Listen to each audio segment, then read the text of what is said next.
My first day doing life.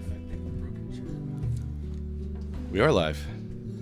I said to Chris on the way here, I'm not getting very stoned today. And he looked at me and I'm like, Yeah, I was like, that's a joke, son. Don't you get it?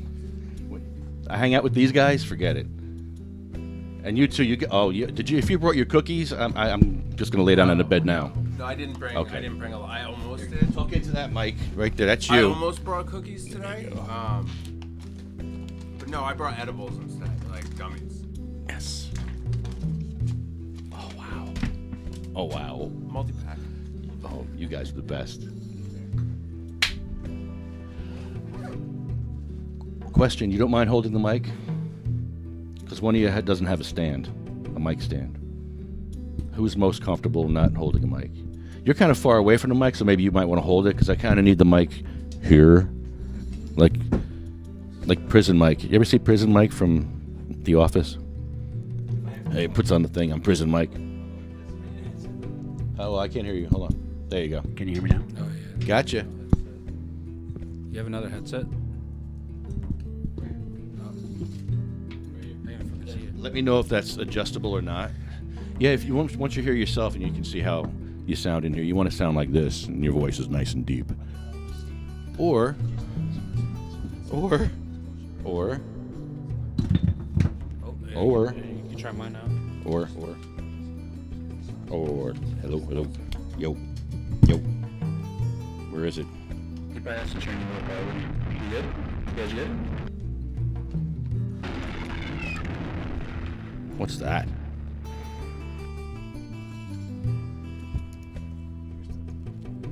Check. Yeah, that's better. What about this? Yeah, we got this too. Okay.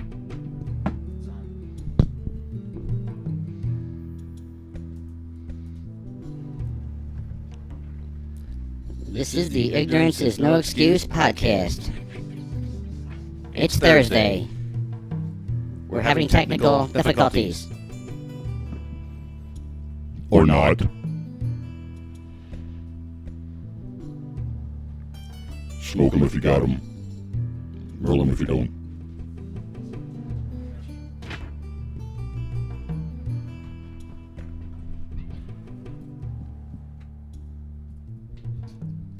All right, I think we're good.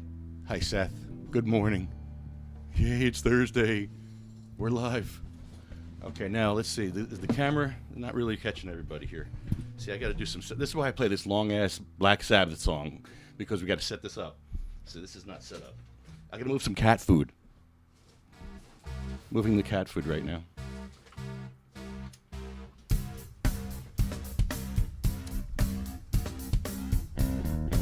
This is what we're seeing. Hold on, I'll show you guys what we're seeing here. There we go. Okay, we kind of got Chris now. I have to kind of stick it here. Oh, no.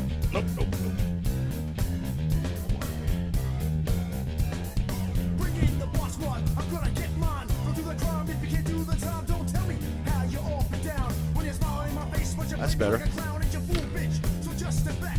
Or I'm mad dad when I come down straight. I thought you were my piece, but you played me out. Now I'm mad as hell and I'm full of doubt. Who you wanna roll with? Who you wanna roll with? Let's roll. The camera's all crooked. I kind of like that, though. This is live radio. You don't see this anymore. Everybody edits their videos. Well, this is live without an ed, so you're getting to see all the warts and. There we go, though. This is it. This is good. Maybe. Oh.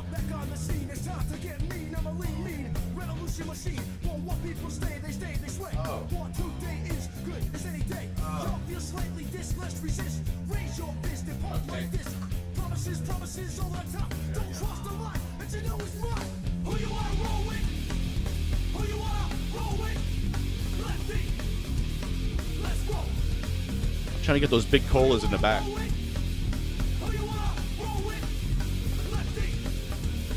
Let's roll. This is so funny.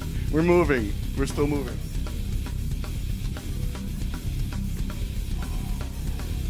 Okay. I think I'll feel better once I get stoned here.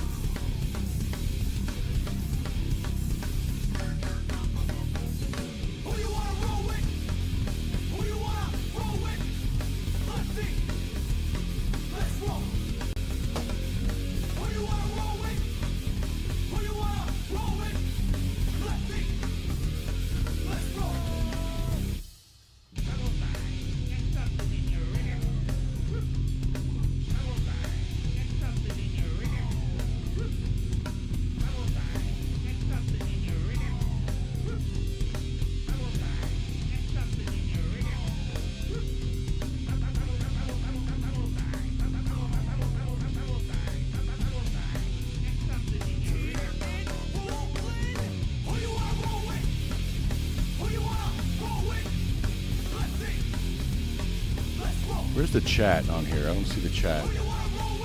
Dashboard. Comment. Here's comments here. Our background looks like ass right now. Look at that. It's terrible. I'll fix that. Hold on. This is why we're doing live stuff.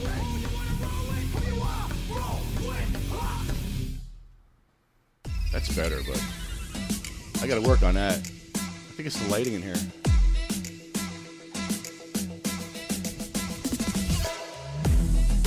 Oh, now look at your shirt. I just put pot on your shirt.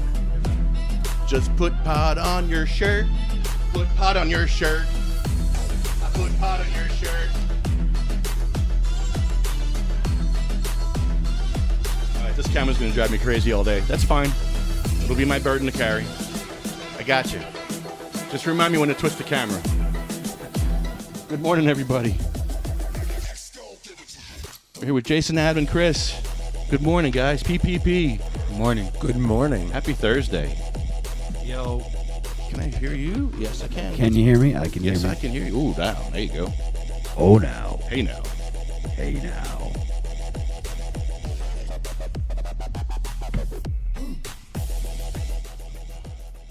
So we got a lot of stuff to do today here. We got a full crew here. And we almost practically have a board here. We can actually have a board meeting because I want to talk about Thanksgiving. Ooh. Thanksgiving at the State House. We do this, it's the 5th year we've done this. And Jason, you've been so cordial and gracious with your home. I'm not even going to ask you for any donations. What I'm going to ask you for is maybe if your company would want to cater the Thanksgiving thing. Is that something you guys do?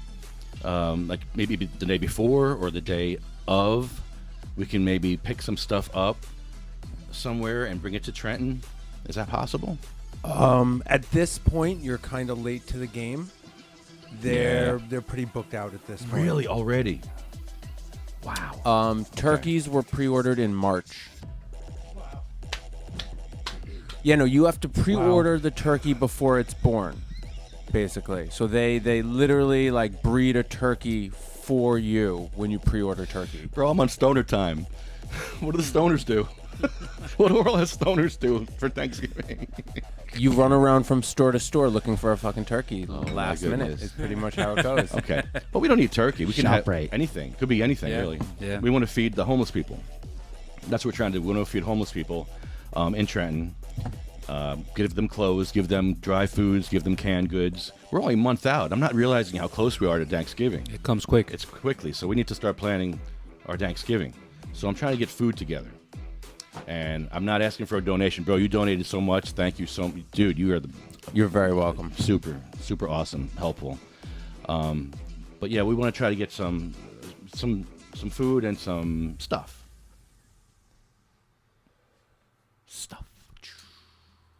Cool. Oh, look. So you got to remind me when the camera's like this. This is my burden. I can get up and tape it and do some engineering. I call it engineering. You guys call it taping. It is gravity. This wire here is taut. Oh, it's being pushed on. Well, there we go. So yeah, Thanksgiving's fun, and it should be nice and warm this year. I think we'll be in Trenton next week, and it looks like it's going to be 70 degrees next week in Trenton. Right? It's next week, right? It's the 4th week already, or no? Yeah. We're entering the 3rd. Yeah, we've done the 4th week. We've done weeklies at the State House for years, and we would stop before Thanksgiving. And one year we just said, why don't we just keep going one more week and do Thanksgiving at the State House? And we started doing it, and it was like, cool. The first person that showed up was in a wheelchair. Go figure, right? And we gave them a train set. Gave away a lot of stuff, a lot of food. We had hot food one year. We had a big thing of soup. I think that was the year you were there. That one year we had a tents, a bunch of tents and tables of stuff. It was amazing. So last year was we were there last year. Yeah. last year too. Yeah. You know, soups are something that are super easy to come by, especially this time of year. Like you can buy a 50-pound box of yams for like $30, for like full organic yams, and turn that into, you know, 2 full huge pots of soup real easily. So for like under $100, like you can make enough soup to feed a small army kind of thing. What would be in the soup? What else? So this time of year, you can either do something of like a pumpkin spicy type soup, or I really like chili, garlic, onion type style. So think of like flavor of like a chili, no meat, no beans though. Otherwise, you add black beans or something to it too. Gives it a little more hearty flavor. How about we add something like that to it? That's for us though. This is the board soup. Soup on the board. Hot sauce? Yeah, it's hot chili sauce. Oh yeah, infused. I don't know how many milligrams that is, but yeah. You want to try some of that? Put some on your finger, or take a little dip of it. I would die. I used to be into eating all sorts of hot everything, but not anymore. No. Too much black pepper will kill me now. Oh man. Did you ever have to have the surgeries or anything? When I was 25, my intestine ruptured, and they had to patch it up, but I didn't have to have anything removed. I remember Marley used to go through it really bad. And he had a bunch of surgeries. And there was one surgery that, there was a staple was hanging out. And it was like when he was walking, he would feel it back there. And he was in bed. He couldn't move. He had to have another operation to remove the staple that was coming through. Who uses staples anymore? Like, the problems everyone has with the secondary problems you have. You have the one issue, and then all of a sudden these other issues develop, infections and stupid things like that, malpractice stuff. And For me, it's eating like stupidly healthy and a copious amount of RSO. That's what does it for you. Yeah, that and no onions, no garlic ever in any form, shape, or any dish, powdered, even just a bite. You've adjusted your diet well, though. I eat a shake for about probably like 80% of my intake. I have like a fruit and vegetable shake that's like high calorie protein.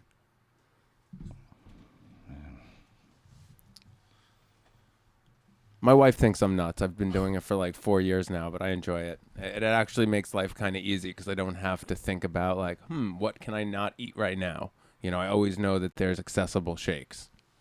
Yeah, it's what works for you. Yeah. And you feel good? Better? I feel so much better. Like today, so just in case, like, you know, after this, maybe we need to get some food. It's later in the day, whatever. So I usually have to bring my own stuff with me. So today I have like a pita with vegan butter and a banana, and I'll put the banana inside the pita and just have like a banana taco. Okay. I don't see us on Facebook here. Hold on. We're not on Facebook? We're not on, huh? We're on YouTube. YouTube's cool. Yeah, we're on YouTube, but we're not on Facebook, I don't believe. I can appreciate that. Let me see what's going on here. It looks like we're on. Is that a Zuck protest? No Zuck, down to Zuck. I don't see any. Down with Zuckerberg. I don't see anything that says we're not on. That's a funny conversation, right? Facebook and censorship and all that nonsense. Yeah, and like what the leak that worked for him. What? I don't know much about it, but I just know I think it comes down to whether or not Facebook and social media and things are public utilities in terms of the way that they're used. And if they are, then the censorship argument applies, even though they're not publicly owned. But if they're not, and they're just some private company that has the biggest market share, you don't have any rights. Damn it. It wasn't live. For us versus like other countries, though, like for the majority of users, they said like 90% of it is outside of the United States on a daily basis. Like they have deals with countries so that they can undercut the internet service by like 50%. So you can basically get access just to Facebook, but don't actually have access to the internet.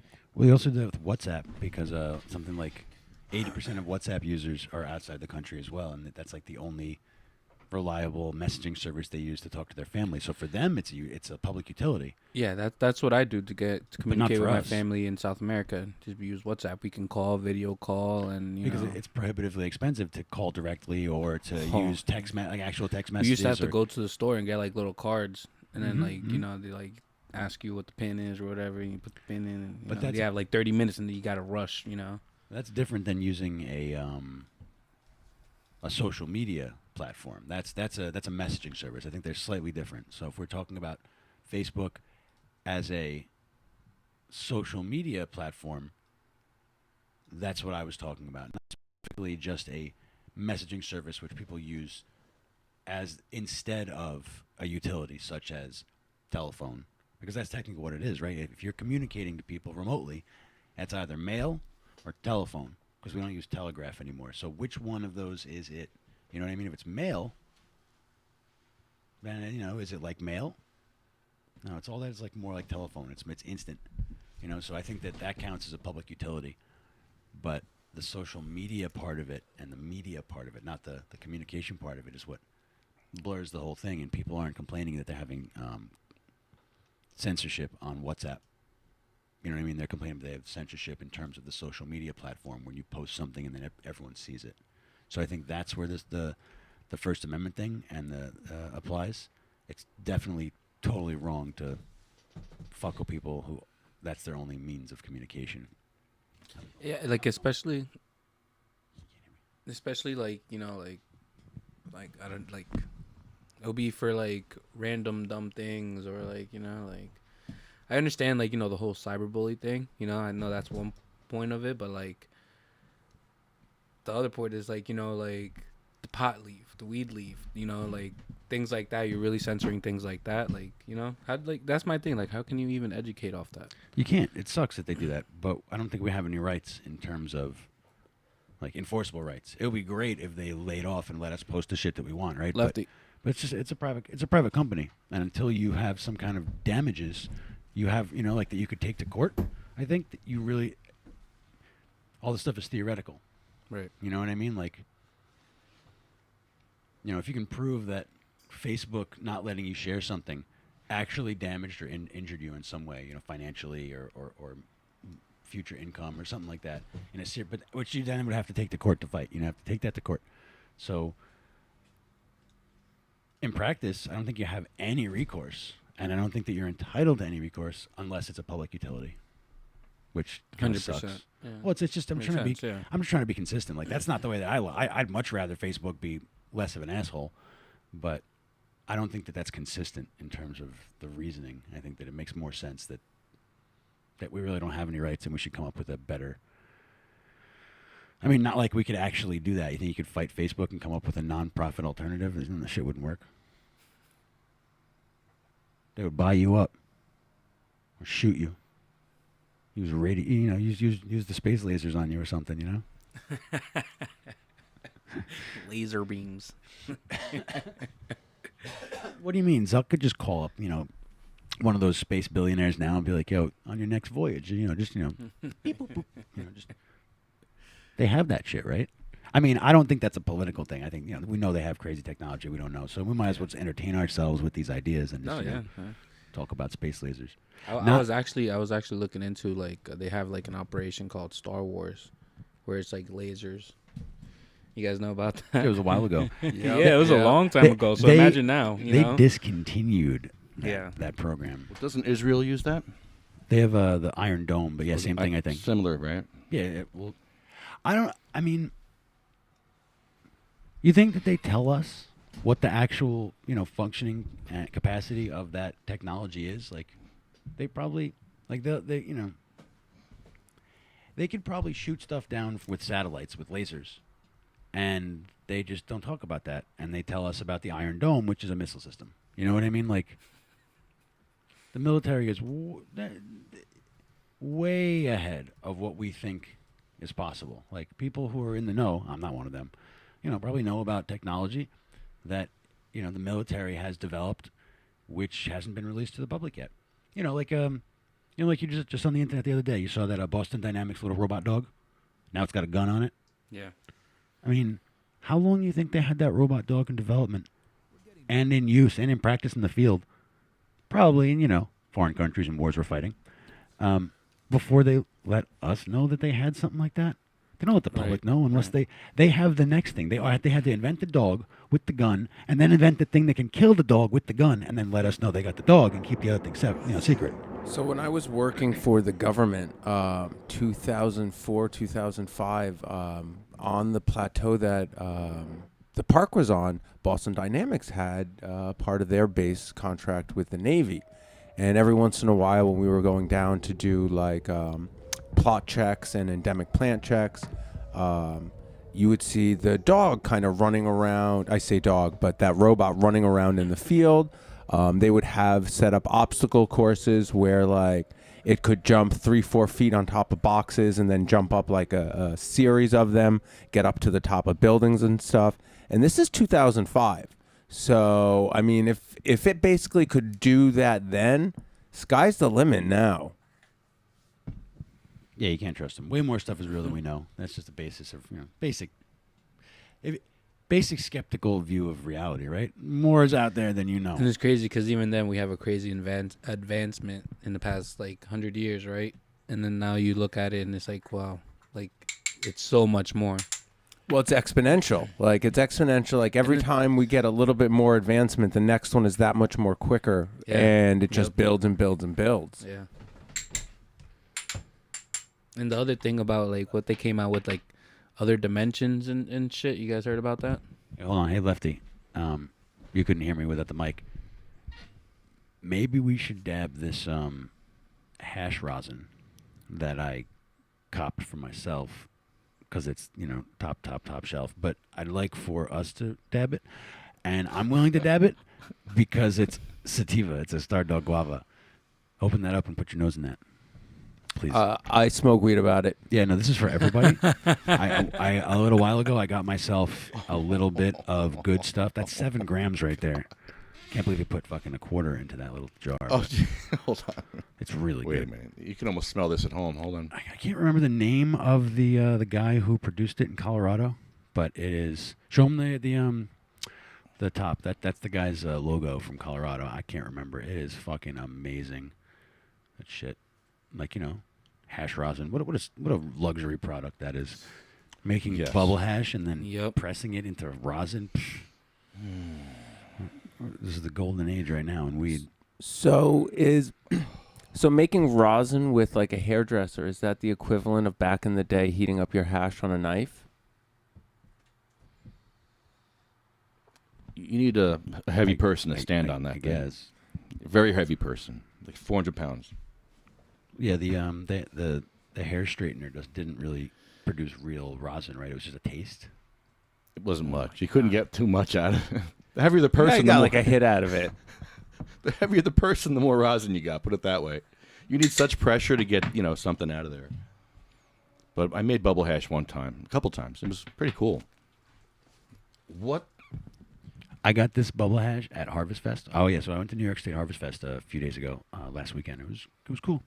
Oh, wait a minute. It was pretty cool. And then of course this was so there one of the so there's a person, and I'm not gonna shout people out like that because I'm still old school. But I got this from a professional who's there every single year, and I saw that on his booth, and I was like, man, I need some hash. And I saw this ounce, or it was 2 ounces, and I was like, I'll take this. How much is it? He's like, it's 2 ounces. I'll take an ounce. Should have gotten 2 ounces. I've just been smoking it. It's really good. Yeah, Harvest Fest was cool. The momentum of Harvest Fest had fallen down, the last few years. Nice. But this year it was pretty big. Oh, Smell that. That's the. Wow. Good stuff, right? Wow. But yeah, so if you want to put some of this in your thing, and we can dab it. Smells so good. Let's clean this thing out. And I'm gonna roll this joint. Wow. And then we got to look up the corporate number for Marriott because my religious medical discrimination that I'm suffering there. I'm really, really excited to go smoke that place out, though. Yeah. Excuse me, smoke the outside out. Right. So am I. Right. Smoke where we're So am legally I. allowed to smoke because they have receptacles, and we will follow the law and smoke where we're supposed to. Yeah, I'm gonna roll this joint, and then I'm gonna give you guys the whole background of what's going on there. It's stupid shit. Yeah, we have a huge activist event coming up. If you're a patient, listen up. You want to be paying attention right now. If you want to get involved in some activism and you're a patient and have some fun, of course it's going to be fun. We always have fun. That's number one priority, too. However, we're going to create a lot of awareness at this place that was discriminatory towards another patient. And this is going to happen to you. And it probably has happened to you. Just it happened to the wrong one this time. It happened to Adam, and it's not going to happen anymore because now he's got a bunch of friends that are going to be like, nope, sorry, this is not working. This is not how it's done anymore. So, yeah, we're all going to get shirts, too. We're going to get nice golf shirts. We're all going to shave and cut our hair, right? We take baths. You don't cut your hair, Lefty. I'm kidding. Okay, good. I'm kidding about the baths, too. Friends Good. don't let friends get haircuts. No baths for nobody either. All right. You can bathe at the hotel. That's true. At the hotel, the water heater is so big, you'll never run out of hot water. You can just lay there and, like, all right. I mean, is your tub working yet? Because when you first moved in, you didn't even have that. I mean, the tub drains better, like, within 1 minute, which is way better. Like, not 1 minute, like the whole tub, but, like, there's a little bit of standing water, and then it drains within a minute. When I checked into this hotel, okay, well, I didn't hear this part. give me let me switch Yeah. microphones so I can roll a joint and talk at the same time. Okay. I'm sorry. I'm not set up for 4 people anymore. I could be. I just have to get, the proper equipment, of course, as always. It's all good. Okay, so Joe, you want this thing? There you go. Cool. Could probably share this. Okay, so I had to move into a hotel because I rent right now. Oh yeah, there's a whole backstory Yeah, to this it's that's wild. ridiculous, and it's like, yeah, we haven't talked about this yet because this just happened to you, and you're like an innocent victim of circumstance here again, and he's just trying to do the right thing. And all right, Adam, start from the beginning. You had a beautiful apartment that. What happened? Well, like the story of my life is basically that I try not to get into conflicts with people, 'cause, and then some people just chase me with their conflicts, and those conflicts, more often than not, tend to be landlord problems. So it really sucks. I keep finding bad landlords. I resolve not to rent anymore, but okay. So I'm renting in Ramapo, New York, which is right over the border from New Jersey. And my landlord decided not to fix a roof leak for over a year because, in an attempt to get me out, which is illegal. And, over a year's gone by and it's wet and I see something that looks like mold, and sticking through a hole in one of the walls. And I tell him, hey, we're going to, and I'm in the background of this, my relationship with this landlord could be a comedy film. It's unbelievable the lengths that this landlord went through to bullshit me and gaslight me and lie to me and try to manipulate me and just to get out of having to do what they're supposed to do as a landlord. Like fix a roof leak, fix the heat, shit like that. So just complete slumlords. So turns out that all the water getting into the house created toxic black mold, which is very hazardous to human health. And it can, cause asthma and allergies and neurological problems and respiratory problems and organ problems and, severe illness and, in rare cases, death. So I actually know someone who is suffering from black mold toxicity because they lived in a trailer, in a trailer park, like a manufactured home, and it had black mold underneath it because of a flood that happened, and he didn't know that, and he lived there for years with it like that, and it affected him neurologically, it sucked. So as soon as I found out that there was mold, that the mold report confirmed toxic black mold, which is called the scientific name is called Stachybotrys. Weird name. So anyway, so there was toxic Stachybotrys mold, and I immediately went and checked into the nearest hotel. Not a luxury hotel, a Courtyard, Marriott Courtyard. The Marriott is on the other side of town, and you can tell it's not a luxury hotel because they have a long-term stay rate. Any hotel that's a real luxury hotel does not give you a discount based on how many days you stay. So I'm pretty sure in Home Alone 2, he gets like a discounted month stay rate. Movie stuff. If we've learned anything about real life, it's that movies. I agree. So it's up in way at the top of North Jersey, but not in the mountains, North Jersey, but suburban North Jersey, like really hoity-toity, rich, bougie shit. So there's a Hilton down the street. I went in there. They don't have a day rate, a long-term rate. And then there's an actual Marriott, not a Courtyard, around the corner, which also doesn't have a day rate. So I picked the cheapest hotel that was close to my house, and I went there, checked in immediately, and said to the manager, "Hey, look, I'm a medical cannabis user. I also use cannabis for spiritual, religious purposes. And where can I consume my medicine/sacrament?" And this guy was very nice to me, and he said, "Well, I don't." I said, "Do you have smoking rooms?" He said, "No, just hit it, right? It's good. It's good. Might have to hit it twice. Help this man out. Push the button twice on the front. Oh yeah. Oh, you're good.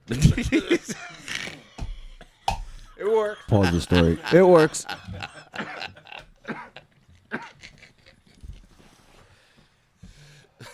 Here, it buzzed, Lefty. It buzzed right, which means it's done. Ooh, that's tasty. Yeah, I think so. That's so tasty. Wow. Ooh, hash rosin, man. Wow. You might want to put some more in there, Chris. You might want That's to put biblical quality. Ooh. So good. That's how it was done back in the biblical days. It definitely was not. I'm fucking around. Yeah. They did have different kinds of they had hash. No, they had hash. Not only did they have hash, like the old school way, like pressed hash, that did that is shaken or physically removed from the buds, but they also knew how to do water hash. They also knew how to do alcohol and oil extractions. Uh-oh. And they also knew. Hold on. Hello, you're on the air.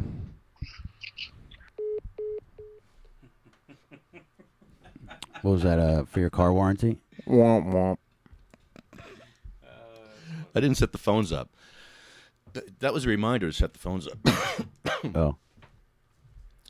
So, anyway, I tell the night manager when I'm checking in, because, I find out in the afternoon that I have mold, and I go right to the hotel.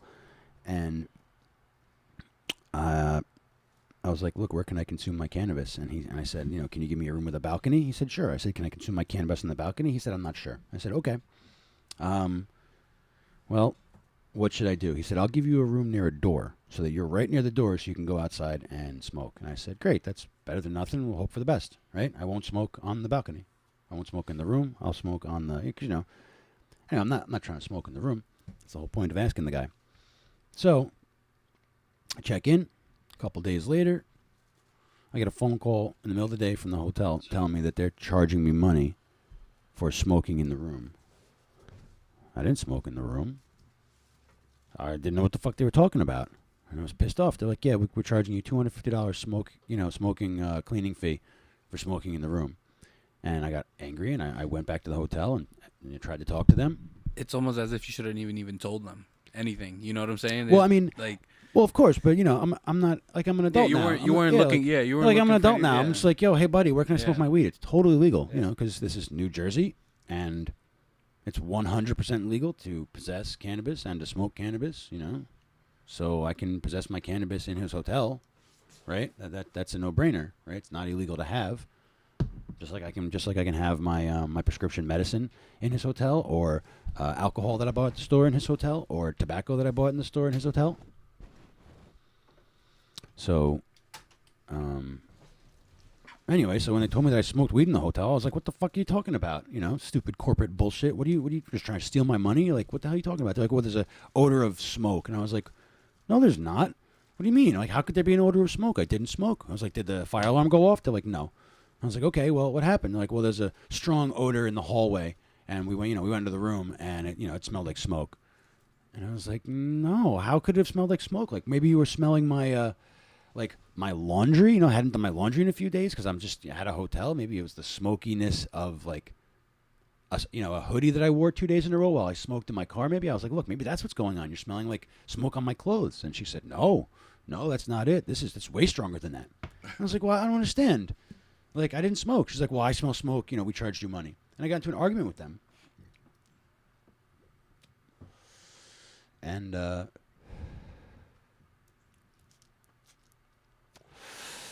they smoked this joint. Got in an argument with them. And I argued with the assistant manager and the general manager. And they both basically said, you smoked weed and we're charging you money, and that's that. So, another day goes by, and I'm like leaving the hotel. I just rolled a joint in my room. I hadn't smoked in the room. Rolled a joint, walk out of the room, and I'm walking down the hallway to go to my car. And the manager and the assistant manager are standing there in the hallway, and they stop me. And they're like, "Mr. Umansky, why does it smell like smoke?" I'm like, "I don't know. What are you talking about? Stop accusing me of smoking weed in your hotel. I didn't smoke in your hotel. Like, what? Like, I don't understand. Like, we're at some kind of impasse, and this is it's like something's going on." You're like, and they said, "Well, why does it smell? Like, what are you, vaping?" And I looked at them, and I was like, "Vaping? Like, man, those things don't smell alike. Smoke and vape. Like, one is the smell of combusting, burning things, plant material, which is very, like, specific smell, very unique smell. And then there's the smell of vaporizing oil or weed, which, again, just has a very different smell." So I said, "Look, you just suggested that maybe it wasn't smoke, it was vape. Maybe you don't know the difference. And I think that there's a miscommunication here. Like," she's like, "Well, what's causing the smell then?" I'm like, "Well," and I pulled this big fat joint from behind my ear, and the sour diesel and pancakes that I rolled up. And I was like, "Look, maybe it's just the smell of my weed. It's got to be just the smell of my weed then. Maybe this is it." And she looks at me and she says, No, it's stronger than that. It's too strong." She said, I got weed in my office. It doesn't smell like that." And I wanted to be like, "Bitch, your shit is trash." But I was trying to be nice, and I was just like, "Look, I don't understand. Like if you're telling me that it's the smell of my weed, like, I won't bring I won't roll my weed here. I won't keep anything here. Like, that's fine. I can do that. I'm gonna do that. But if you're telling me that I'm smoking in your hotel, there's nothing I can do. I can't do anything more or less. I can't do anything different to stop you from doing that if you're telling me that that's what's going on, because that's not what's going on, and I'm confused and I'm pissed off because you're taking my money over this." And then she's like, "Well, you're making a drama." And I was like, "What are you talking about?" She said, "Well, you're raising your voice."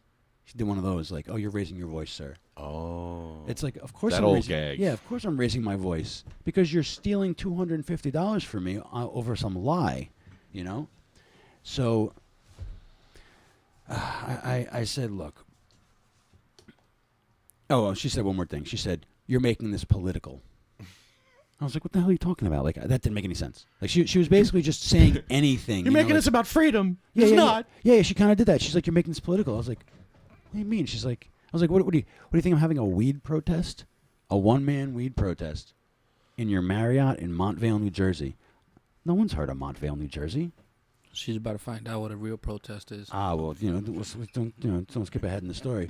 So the fact that she said that, I was just like, look, she's just trying to say anything. And I was like, look, there's nothing I can do different if you're telling me that I'm smoking in the hotel. So I don't have time for this. Either ask me to vacate the hotel over this, and I will, or don't talk to me about this again. And I left. And a couple days later, I spoke to her again, and I said, hey, look, you know that conversation that we had the other day where it was clear that you didn't understand what the smell of smoke was versus these other things, which means that will you at least admit maybe that I didn't smoke weed and that it's just the smell of my really, really loud cannabis? She's like, no, you smoked. I was, or she didn't say you smoked. She said that you made the room smell like smoke. And I was like, that doesn't make any sense. All right, well, you told me that the smoking fee is a cleaning fee, right? A cleaning fee for the smoking.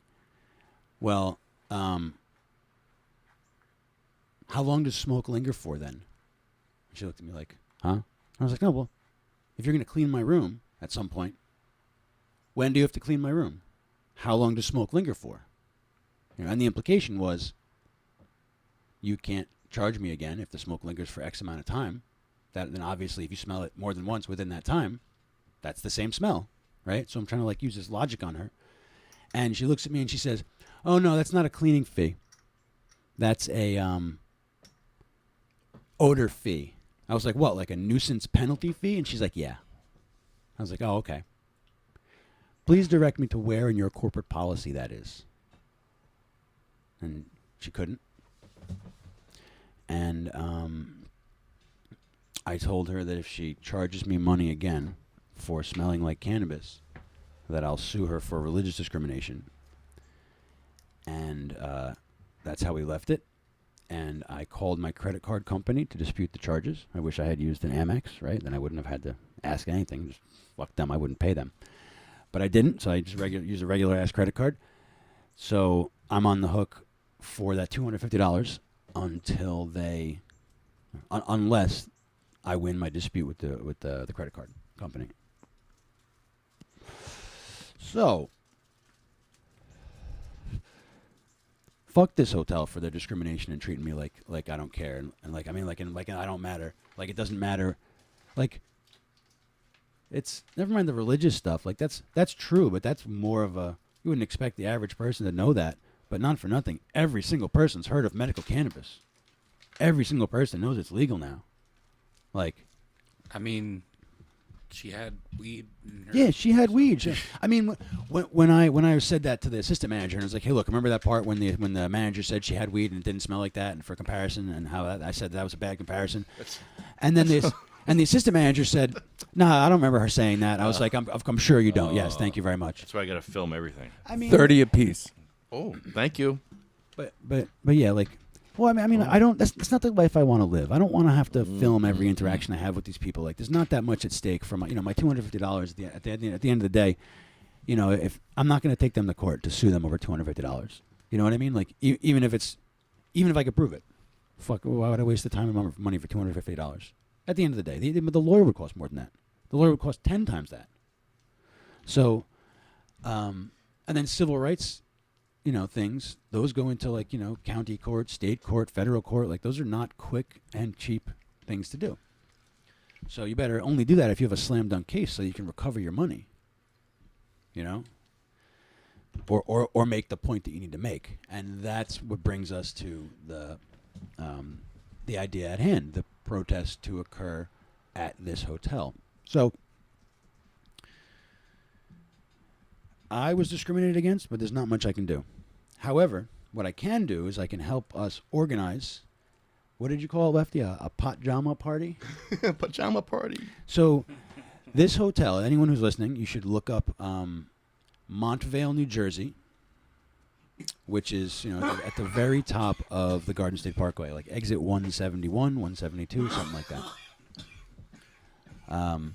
Nice hotel. I mean... The room actually was shit. They gave me the worst room probably. The tub didn't drain. Neither of the phones worked. The television doesn't let me plug any of my devices into it. But whatever.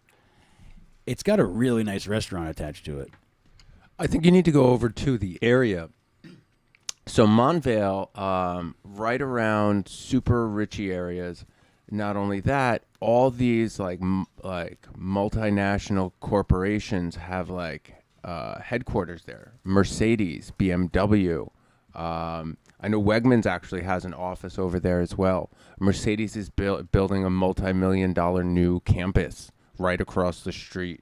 So like people in that area stay at the hotels are usually like, you know, higher class, like salesmen coming in and out of the area. Like one would say they almost have like an image to uphold, so to speak, for whatever the fuck they think their image is. Like there is money that comes through this area.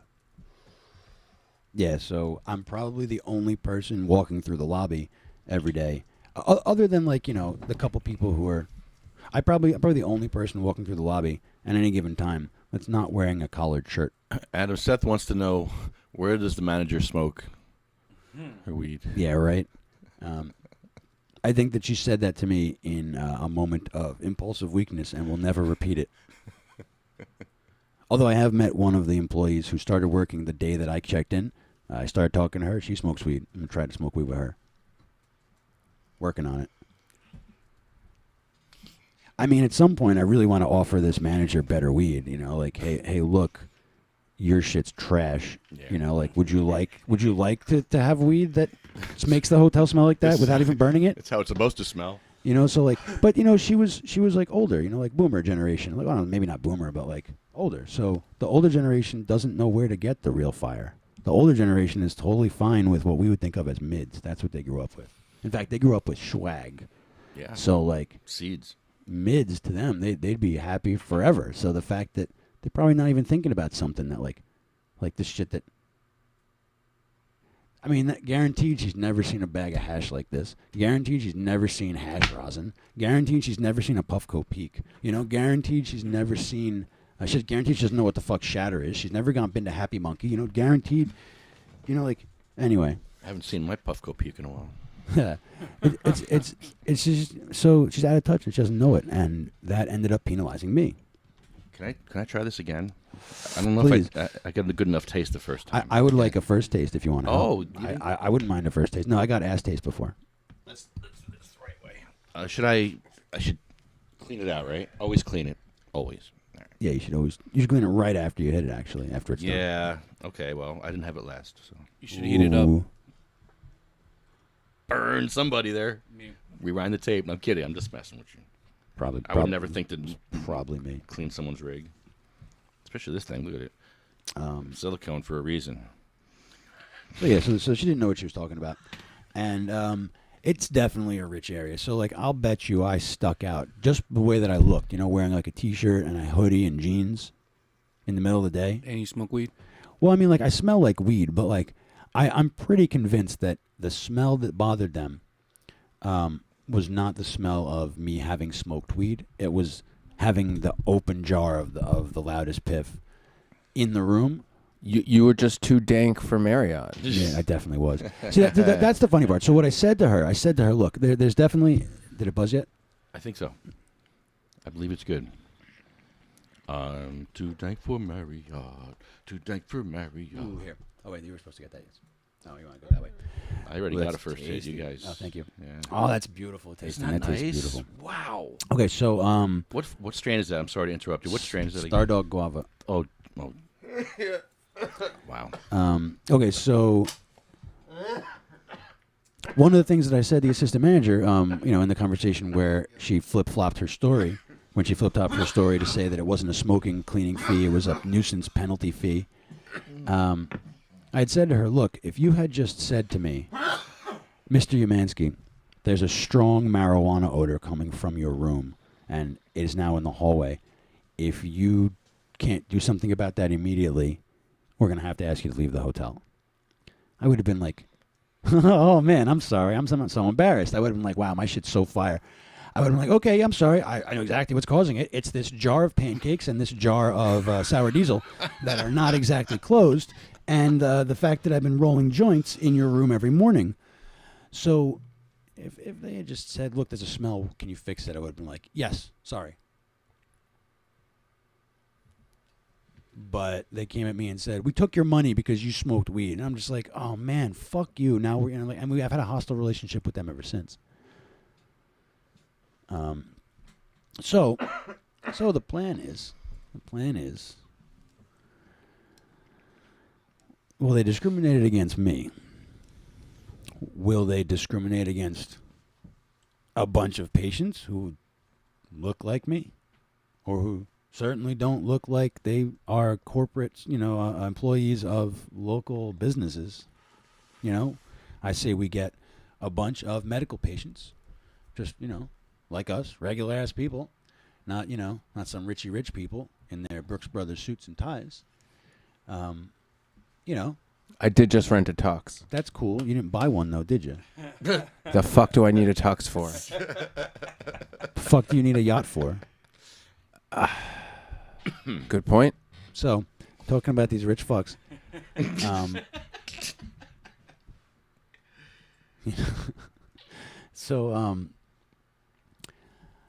What I propose is that we invite patients, many patients, not fill up the hotel patients, but a dozen, 2 dozen max. Max rooms, rooms occupied, because the hotel's probably got 100 rooms. We need enough for all the receptacles. Yeah. We need to plug all the receptacles at the place. Plug There's all the only receptacles. 3 receptacles. Get it? that I Plug all found. the receptacles. Get it? Ooh, That's but good. That's really good. So yeah, there's only 3 receptacles that I saw. 4 maybe if you count the back door. But Okay, but let's exit only. So what we propping the door. You put the door prop. That's it. Well, what we would do is we would simply go to the hotel, follow their rules, and not smoke in the hotel or on the porch or on the patio or on the deck area by the pool. Simply in the parking lot or on, the outside of the building, sidewalk near where the receptacles are. Yeah, where there's cameras, so their cameras can see us. Or anywhere there are cigarette butts prominently on the floor. There, because there's a spot in the front which has cigarette butts, like near the lobby, the front main entrance, where there are a lot of cigarette butts on the floor, and it's not exactly near the receptacle, but it's so that it's clear that there's a radius from the door where you're allowed to smoke, basically. So what I propose is we bring a bunch of patients to this hotel, and we roll our joints in our rooms. If we have, in whatever state we're in, whether we, walk, wheelchair, cane, make our way to the outside at various, points in the hotel. Smoke like we mean it. Basically have a dab circle if you want right outside. Let these stupid tie-wearing motherfuckers walk past us while they're doing what they think is more important stuff. Be offended.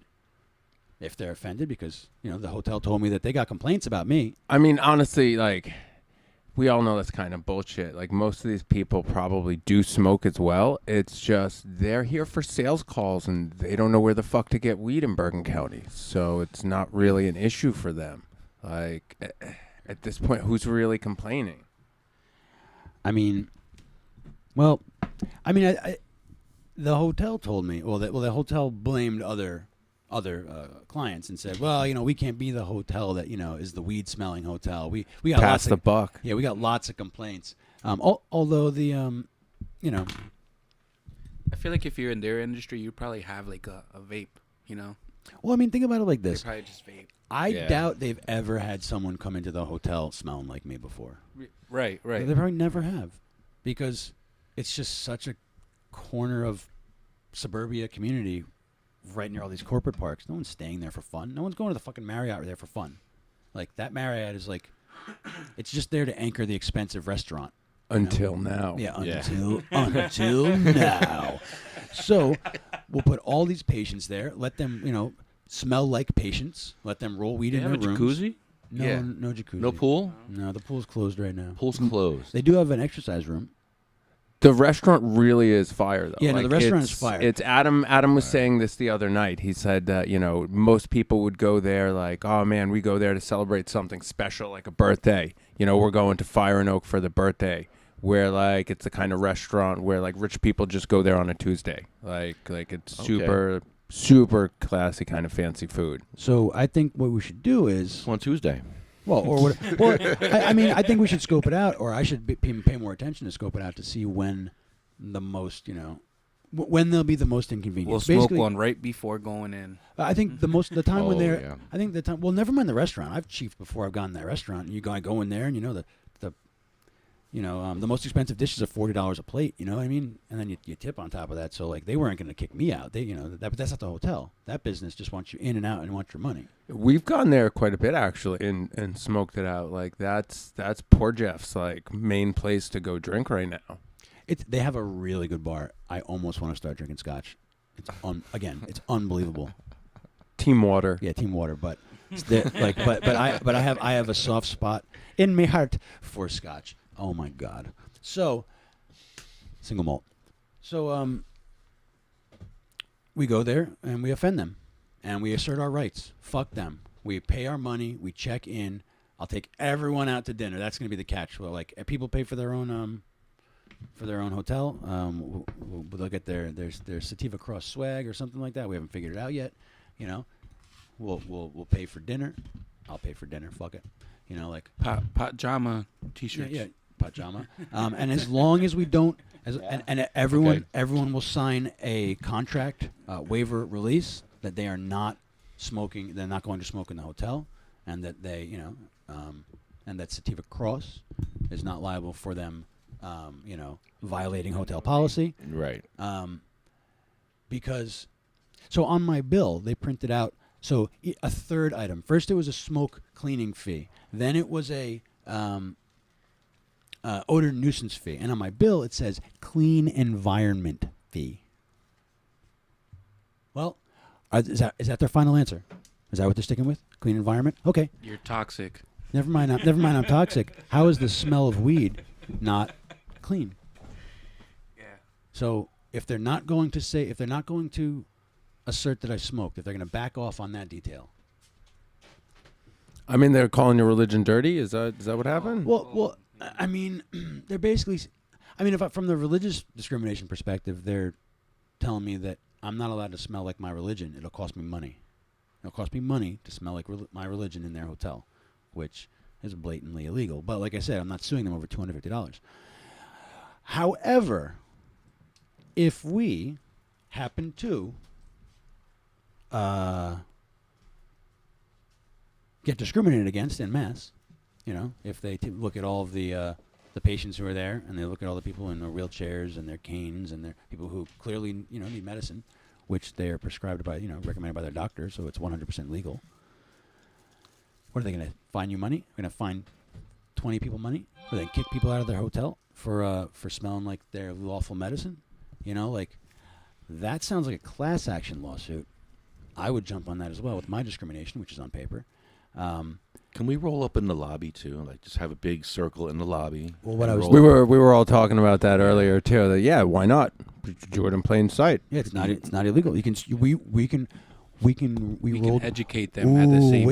Wait a second. All right, so I want to coordinate this with other stuff, but we could also we could see what the sales office will give Sativa Cross for to rent one of the if they give us a discount, use Sativa Cross, but otherwise I wouldn't bother. But see how much it would cost to get a conference room for a couple hours, and then we'll just all roll up in that conference room, one with the television maybe. We'll can't dab in there, can't do any of that stuff, but we can roll up. Watch some UFC. Yeah, we literally could. We could, if we just say we could have a Sativa Cross board meeting in this hotel if you wanted to, a special session or whatever you want to call it, and then we can invite everyone to be part of to be guests at the meeting, and at the meeting we all consume we consume our medicine. We don't necessarily, depending on what we I don't know what the surveillance in that hotel is. Hopefully there's no video camera in that room, and then we can actually discuss what we're doing, which should also include, next step, we should reach out to the borough of Montvale, New Jersey, and find out what their process is for permitting a protest, because they have to have some process. Right. So the hotel is right near an intersection. It's on the main road in the town. Doesn't even have to be right in front of the hotel. It could just be at the intersection, at the corner. That's stage 2. Post, That's post up with a nothing, no permanent fixtures, no electricity, no Right. electricity, but post up with a tent, a bullhorn, signs. Yep. Marriott discriminates against patients, whatever we want to do. There's a CVS right across from that. People will be coming and going all day. You could talk to people. And then also, depending on how friendly the borough is, maybe we want to do an INE tour up in Montvale. Never did Montvale. Go up there in Montvale at their borough hall, roll a joint in their lobby like we did in Montvale. Because if we can roll a joint in a police station in Montvale, but we can't roll a joint in the lobby of the hotel that we've checked into in Montvale, so that would further strengthen our case because God forbid they discriminate against us and we have to sue them. Well, the police department will have the video of us we'll have the video of us doing that. Yeah. So that would be another way. But because my landlord situation and them trying to fuck me so bad and outmaneuver me, which didn't work, by the way, has forced me to play chess with my landlord. And I just stepped out of my landlord situation into this fucking hotel situation with that exact same mentality. So I'm not going to give it anything less than full strategic planning to try to, so that no matter how it goes, it lands so that we benefit. Because, like I said, I'm tired of getting discriminated against, and they just happen to discriminate against someone who is on the board of, a serious nonprofit, organization in New Jersey that specifically advocates for patients through protesting. What did you think was going to happen? Yeah, so it's just the irony is too perfect. Yeah, it's meant to be. It is meant to be. So that's the plan. So this must have happened before then. Oh shit! I figured it out. It must have happened. Oh man, I figured it out. Well, I mean, we know people have been discriminated against for cannabis in hotels. The question is whether or not it's happened at Marriott. Here's what I think maybe we should do. We should make this an even bigger event. Can we hire someone with are there any traveling, dab trucks? Like a party bus that has that we get on and do dabs? Are there any of those in New Jersey? Because we could just have one pull up in the fucking parking lot. I mean, Christian has his truck where he plugs his e-nail in the back of his truck. I mean, we could tail. He's tailgating. Yeah, but I don't know. You want an enclosed structure? I just want something that you can. Privacy. If you're in a party bus or in a limo, hotel can't do shit. If you're tailgating in the parking lot, that may violate their corporate policy. Right. So, smoking on their, smoking not in the building, but on their property, like with cigarettes, doesn't violate the policy. So I just want to make sure that we don't violate their corporate policy at all, and that if they're going to discriminate against us, it's pure discrimination and not, oh, well, you broke the policy. Sorry, guys. Because like I said, I didn't break any policy, and they just made some shit up. But I have such small damages. There's nothing really. What type of policy would allow recreational tobacco over medical cannabis? Well, their issue was the odor. That's why I proposed that we call Marriott Corporate on this podcast. And cool. I got the number from Marriott International right here. Nice. But anyway, before we do this, I want to. Where are they located at, Marriott International? I don't know. Well, I mean, I'm sure each Marriott is independently owned and operated, but they still are bound by the Marriott overarching corporate policy. I'm just saying, I just need to let them know that they're being recorded if they're out of New Jersey. Corporate headquarters, Marriott International, Bethesda, Maryland. I got to let them know they're on the air. Well, here's the question: you should let them know they're on the air, but also, if when you call, and it says this call is being recorded, and they say that, that's good. So are you. Thank you. We're both recording each other. Let's get that out of the way. Well, would you have to say anything? Because if they ask you if they basically say that this call is being recorded, they're also saying that you consent to being recorded by staying on this call. You would think that applies to them as well, that they consent to being recorded. Do you have to say that the recording, I own a recording of this too? Every state's different. That's why it's safer. Okay, you might as well. Yeah, that's why. Like Chicago, I could go to jail for wiretapping if I don't tell people they're on the air. So is it on the air or just being recorded? Do you have to distinguish? Same thing, I think. Well, because if you tell them that they're on the air, they might think that other people are listening right now. But if you tell them they're being recorded, that if if they say this call should be recorded, you say yes, I'm doing that too. Thank you. As opposed to saying like you're on the air. I usually go, I'm Lefty Grimes, are on the air. So it's like, my last name is Grimes on the air. Grimes, you're on the air. It's a French name. Grimes on the air. Recorded, maybe live. I don't know. I don't know, but anyway, so I want to call them up and I want to Okay. I want to ask them, just start by saying, what is your corporate policy on, smoking and like the smoking penalty fee that you the cleaning fee. That's what I have to say. I have to make sure that I call it a cleaning fee for smoking, and I ask them what their corporate policy is, and if they could direct me to their corporate policy. And then once they show me what the corporate policy is, or tell me what the corporate policy is, then I'm going to ask, what about the nuisance odor penalty fee? And then when they say, well, we don't have one of those, then I'll say, well, that's odd because here's what happened. I checked into a hotel, was accused of smoking, and I was told that it was this. So I might as well get them on the phone and see what they say. Well, you were told a couple things. I was, but all that's hearsay. So a lot of this is just for our benefit, so that because you guys trust me that I'm not bullshitting you, so that this is for our benefit, so that we know how deep are they going to dig in. You know what I mean? Like, will corporate apologize for that? Will they? I'm going to ask for a refund. I'm going to ask for them to reverse the charge. I'm going to ask corporate. I haven't done that yet. All right. Let's do it. Okay. Let's hope my phones work. We have to jump to a speakerphone real quick. I don't hear anything. Shoot. Here we go again.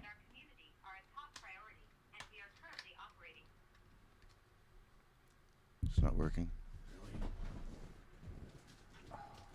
Hurtful. I heard it dial. That's not good. All right, so I have to set this up. To repeat this menu, press 9. For additional information, press 0, and an operator will assist you.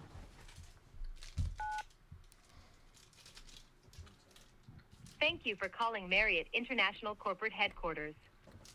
The well-being of our associates and our community are a top priority, and we are currently operating with limited staffing, Can't which tell. may cause long hold times. Your patience and understanding are appreciated. If you are an associate, please press 1. Anyone here an For associate? guests and other callers, press 2. Friend of theirs? To Oh. repeat this menu, press 9. What does associate mean? Worker. Oh, a worker. If you are Employee. calling- Hello? I think you said Walker. Oops, wait. The selection was not. What? I think you said Walker. The selection was not valid. Sorry, I found too many people with similar names. You gotta mute that while we're If pressing you the are buttons call- because we're talking, because it's picking up our false information. The selection was not valid. Please tell me the option you want to choose again. I don't know. We don't Okay. Did you say YN, Warren? know. The selection was not valid. So we're in the Okay. choose by name people. This is great. Take us to your leader. Sorry, we cannot connect your call at the moment. Please try again later. Hanging up on me, huh? Now let's try that again with it muted until we get to a person. We could just mute ourselves. No, It's no, more no. fun this No, way. no. That was fun, but diminishing returns. Oh, I don't know about that. I want to get my phones to work. Oh, see, my phone's not here anymore. Calling Marriott International Corporate Headquarters. The well-being of our associates and our community are a top priority, and we are currently operating with limited. If you are calling to discuss a hotel stay experience, press 1.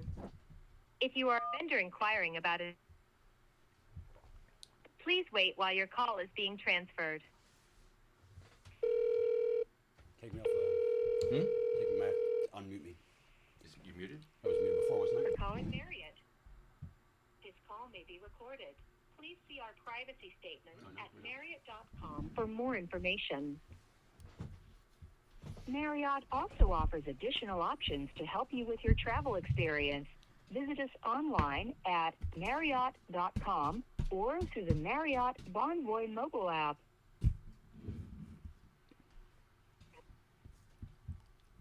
To evaluate today's experience using a short survey at the end of the call, please press 1 now. To decline, press 2 or stay.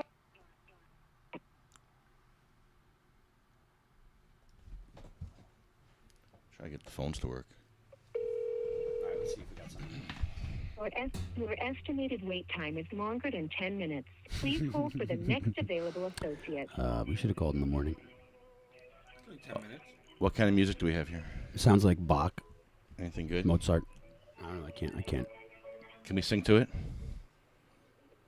Why do you discriminate against patients?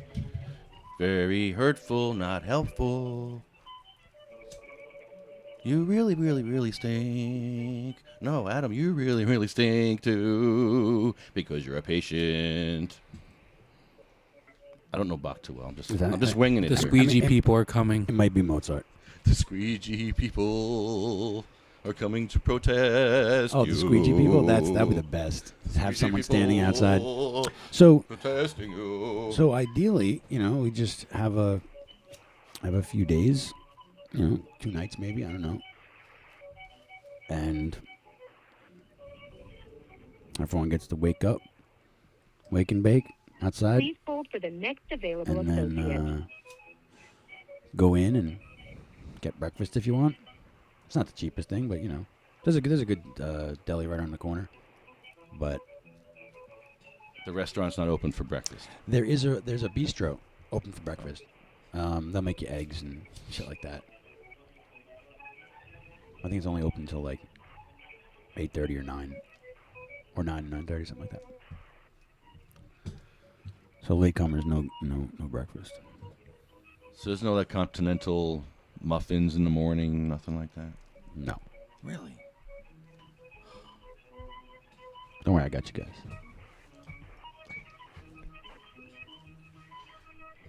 Why'd you take Adam's weed away? Now we can't smoke weed at your hotel. I mean, imagine if they actually took my shit. They did take it away. Well, I mean, In a way, they took it away. They took your rights away. I left at the height of this conflict with them. I was Please leaving hold for the next available associate. I left my slider door open so I could get into my hotel room if they decided to lock me out for some reason. Oh my. I mean, maybe that was a little excessive, That- but Yeah, we're putting you in the waiver now too. We're gonna write no climbing in windows after you. Yeah, sure. Well, I mean, like they called me, when I wasn't there to be like, look, we charged you money. Like if they did it again, they'd be like, all right, that's it. You have to check out. It's like, I'm not gonna be back for 8 hours. What the fuck you mean? Like, Right. What if you're not there? Yeah. What happens? Well, I mean, plus they went into my room when I wasn't there. Although they said they went in to fix the drain in the tub, and that's when it smelled like weed. They got their stories mixed up. First it was the cleaning staff that ratted me out. Then it was the plumbers that ratted me out. Then it was just her. She went to the room and she's like, okay. Whoa. How high was that number, Lefty? On your phone right now. You're in the triple digits? What was that? As far as waiting Please for. hold for the next available associate. Now go back to your home screen real quick.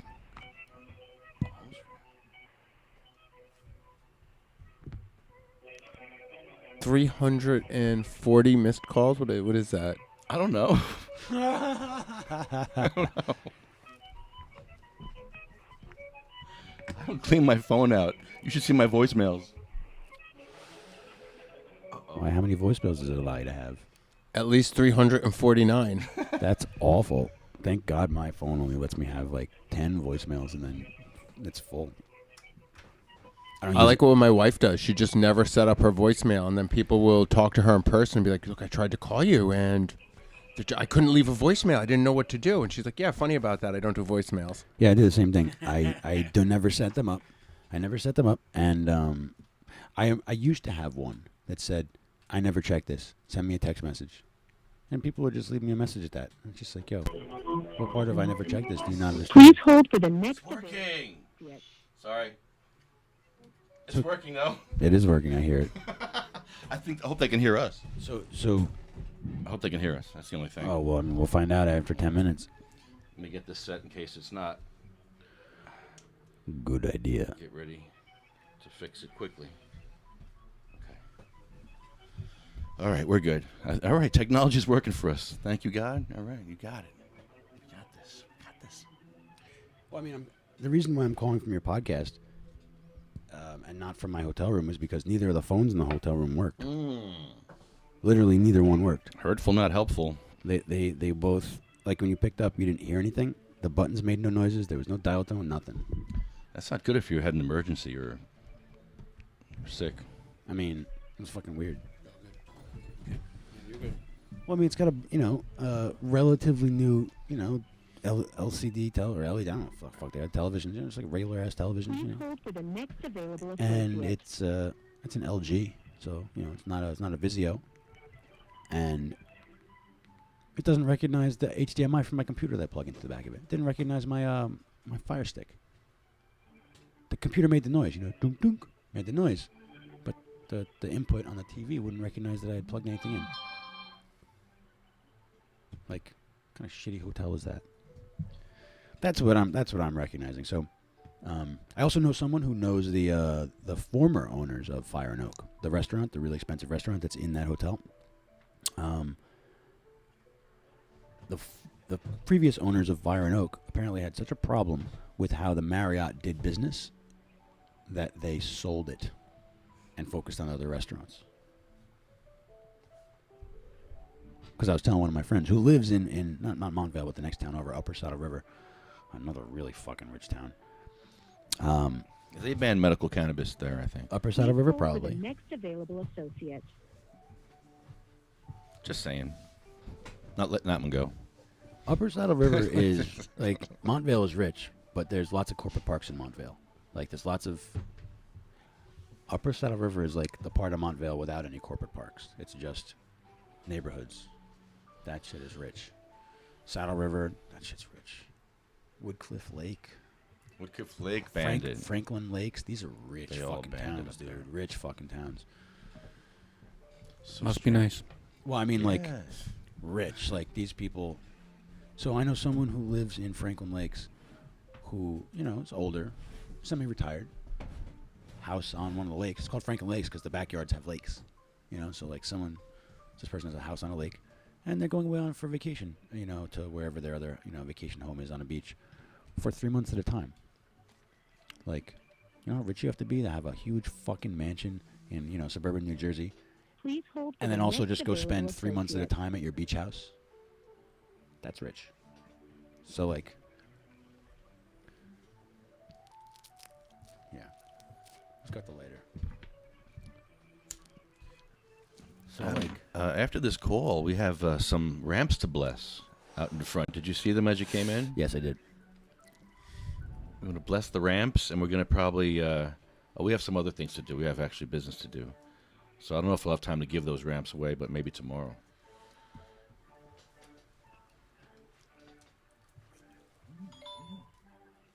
Who is that? This is my phone making Okay, noise. I'm just wondering where it's coming from. It's right in front of me.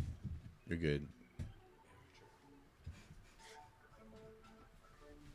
Just making sure it's not me.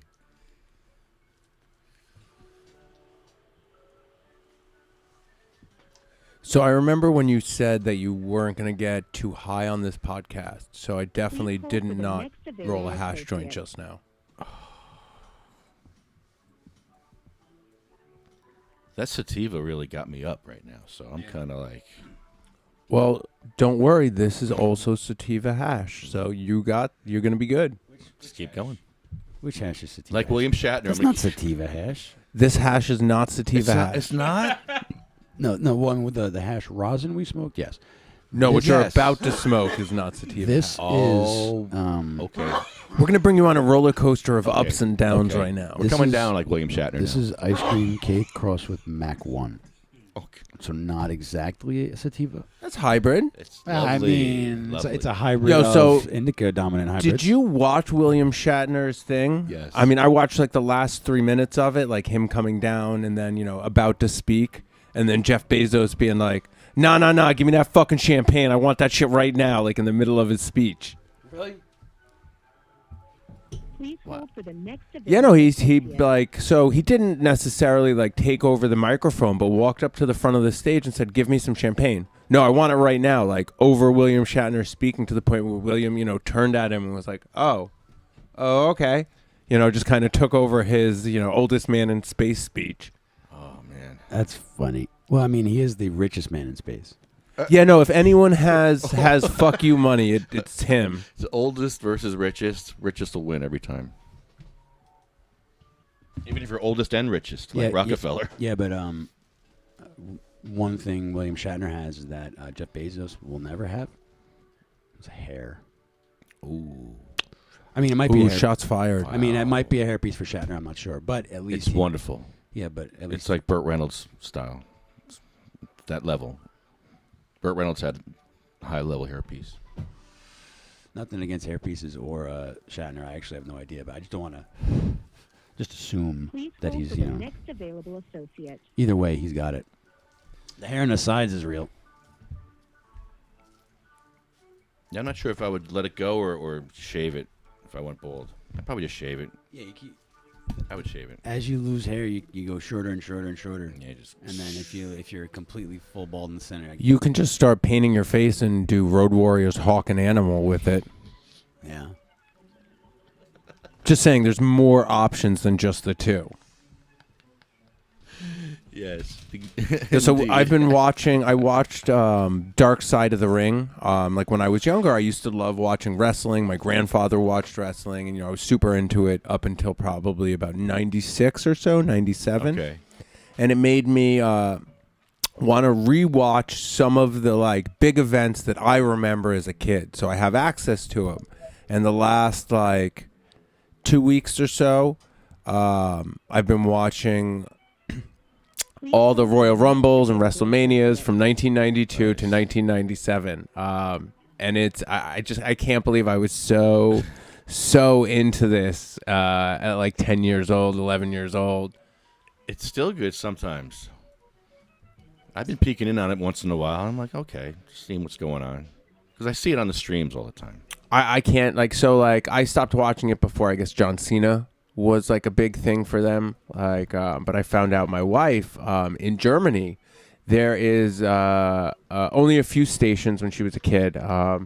And one of the stations was the Fritzy station that every once in a while, certain things would come through. And one of the things that came through pretty much religiously on Friday nights, 10, 11 o'clock, was wrestling. Yep. And her friend would stay up late to watch John Cena. Had nothing to do with wrestling. They just wanted to see the dude with his shirt off. But, they used to sit there, and that was their thing, was watching wrestling on a Friday night during a sleepover. Sleepover night, wrestling night, pajama party. I used to like Randy Savage. Him and old school stuff. They have these specials about wrestling. I used to watch Brutus the Beefcake,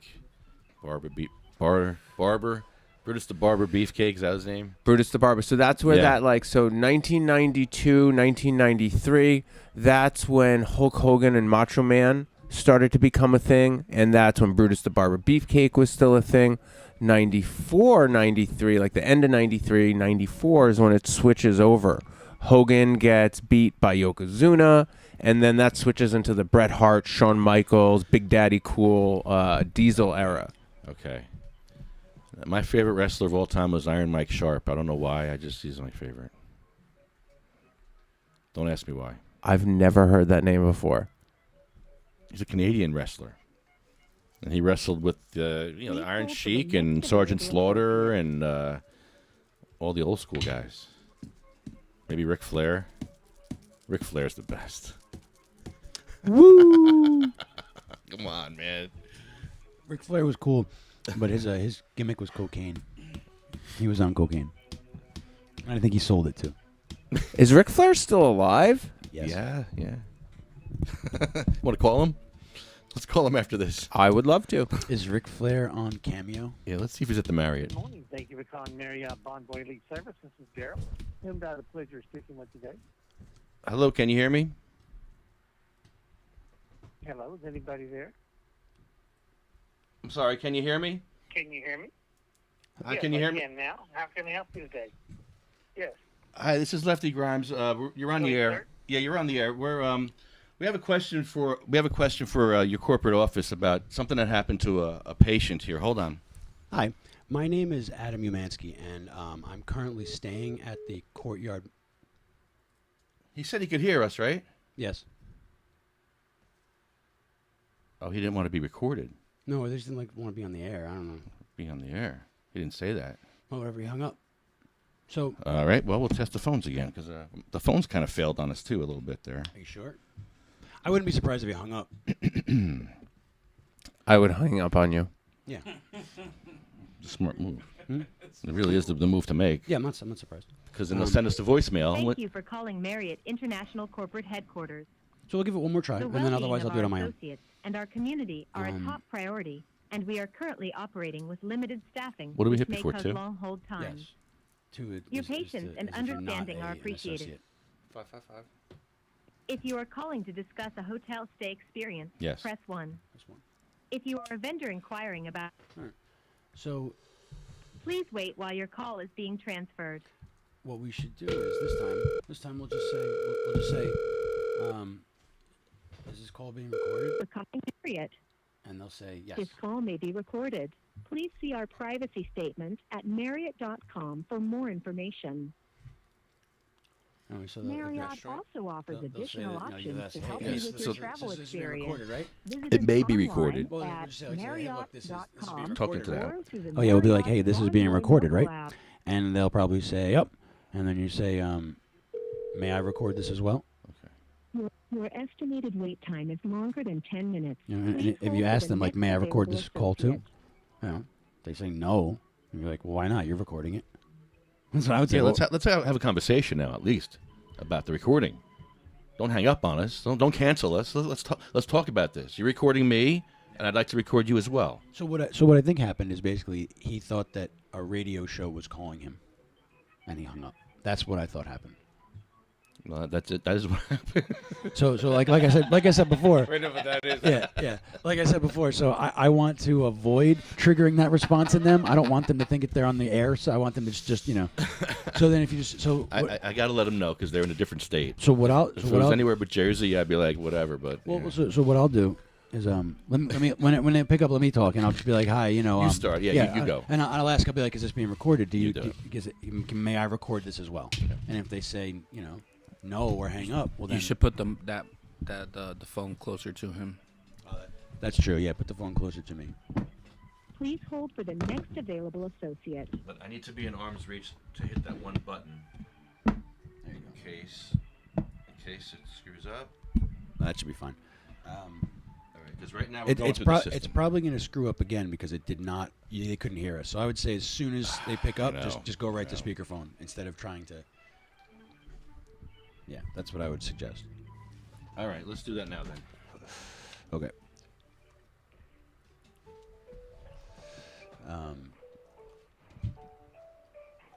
Okay. So yeah, so There we go. I'll just say, hi,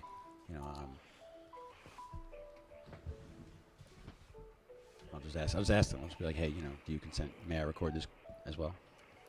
Are you recording me? Because I'm recording you. That's what I mean. I don't want to Get that out of the way. I don't want to give them anything that feels hostile. Yeah, it's so weird that Well- they're recording us though. Yes, but It's not okay for us to record you. It's like that Please saying hold about for the next you available get more with honey associate. than you do with vinegar. It's absolutely true. You have to. In my experience, it is very, very useful to All right. approach people and situations, especially where there's a power imbalance, where you want something from them. Well, yeah. Which is, I want something from Marriott. I want them to say X, Y, and Z on the phone with us. If you do it like this, you go, "Hi, I'm Adam Umansky. You're on the air." I'm not even going to say on the air. I'm just going to say I'm recording. I think that. I'm Adam Umansky recording. No, I'll ask them. I'll just be like, look, because if he's not willing to be recorded, then we don't need to do this at all. Because there's no point in putting on the podcast. Because Can you send me the voicemail? Then we can talk. then you just want to have the podcast on the voicemail and We'll just fill it up communicate until this. We'll communicate the hard way. Put me the voicemail. Seriously, I love voicemails. You get like 4 minutes. No, Just it'll be just fine. state your No. case. What I'll do is if they won't consent to being recorded, then I'll just call them my personal time, and because I don't believe that they're going to. Please hold for the next available associate. Because I still need to try to ask them for a What's it called? For them to reverse the charge because of the. Well, that's what you want, right? Well, yeah. But at the end of the day, I just want them to reverse the charge because they were wrong. And we want to record this process. I would like to record this process for the sake of, if they continue their attitude of nah, fuck you, then like that's what I mean. So like, it doesn't have to be recorded for us to have experienced it. Like, I know with how they've treated me. Just because I don't have it on record, just means I can't sue them over the stuff that's not on record. Doesn't mean it didn't happen. So I'm kind of I want them to reverse the charge, but Hash joint. Yeah, I also is that what this is? What's this one? Is that the one with this? The one I'm smoking is the one with this in it. That's fine. Oh my!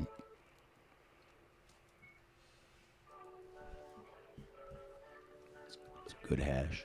I can't Adam smoke Please weed. hold for the next available associate. Why can't patients have their rights at Marriott? That's a different song.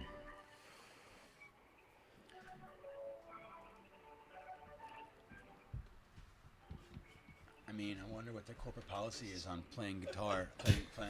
I wonder what their corporate policy is on playing acoustic guitar in the lobby. If you're a That's noise pollution. Is No it? noise pollution. For you, it's probably non-existent. well, there's a sign in the Marriott that says quiet time is between 10 at night and 8 in the morning. Don't make any noise during that time. The implication is that you can make more than whatever that threshold is during the day. Up until 10. I assume that means like We could probably get a get Bongholio going. Oh. yeah in the conference room. Oh. I mean, again, That we would be. got to look at their corporate policy when we look. What's the corporate policy on an 8-foot bong in your lobby? Please Playing hold guitar. for the next available associate. Give us a minute. Give us a minute while we write one. Yeah, right. No, that's something you just have to show up and do. You don't. It's Halloween. It's a Halloween costume. You should do it for Halloween.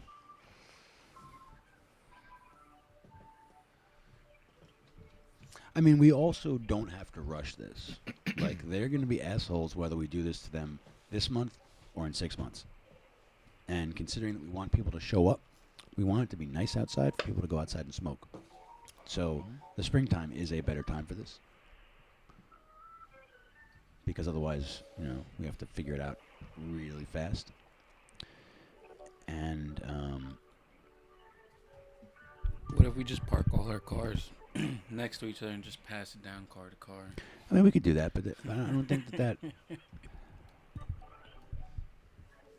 I want one of two things. I want them to cave and let the smell of Please your hold for the medicine next available be in the hotel associate. with you, and that's that.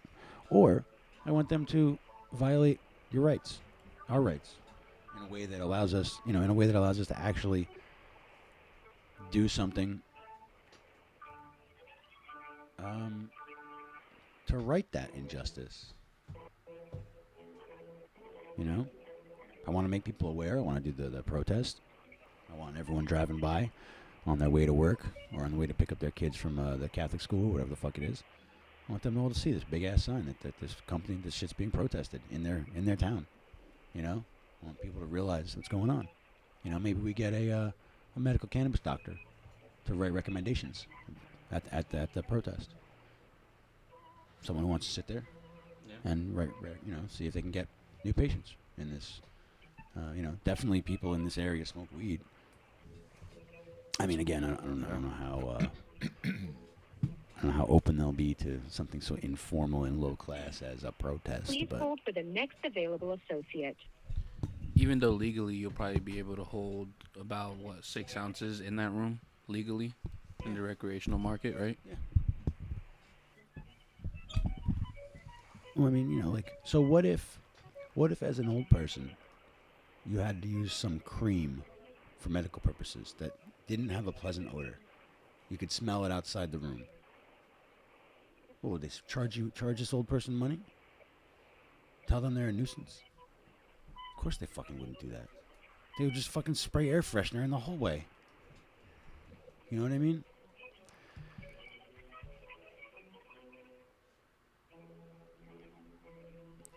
If someone's wearing strong perfume, where every time they walk down the hallway, it lingers in the hallway for hours because, they put too much on or whatever happens.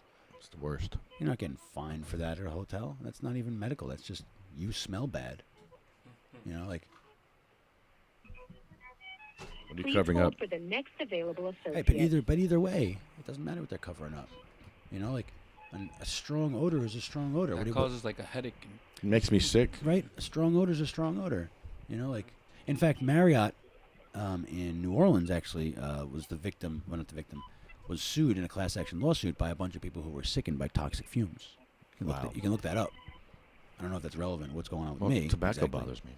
Tobacco bothers me too. In fact, there was a room across the hallway from me that every day or every other day, I walked out of my room, I could smell like the smell of someone. It didn't smell like someone smoked in the room. It just smells like someone who smelled like tobacco. Like, when you smoke cigarettes in your car, like you come out smelling like a fucking ashtray, and then like you bring that smell with you, like. And if it's raining that day, ooh, yeah. So like, I smelled that. Did that person get fined? Maybe they did, because she said when I was complaining, she's like, "Oh, well, we charged someone for smoking cigarettes in the room." I was like, "Do you think they smoked in the room? Or do you think they just smelled?" The next available They're like, associate. They made it smell like smoke. And I was like, "You corporate motherfucker."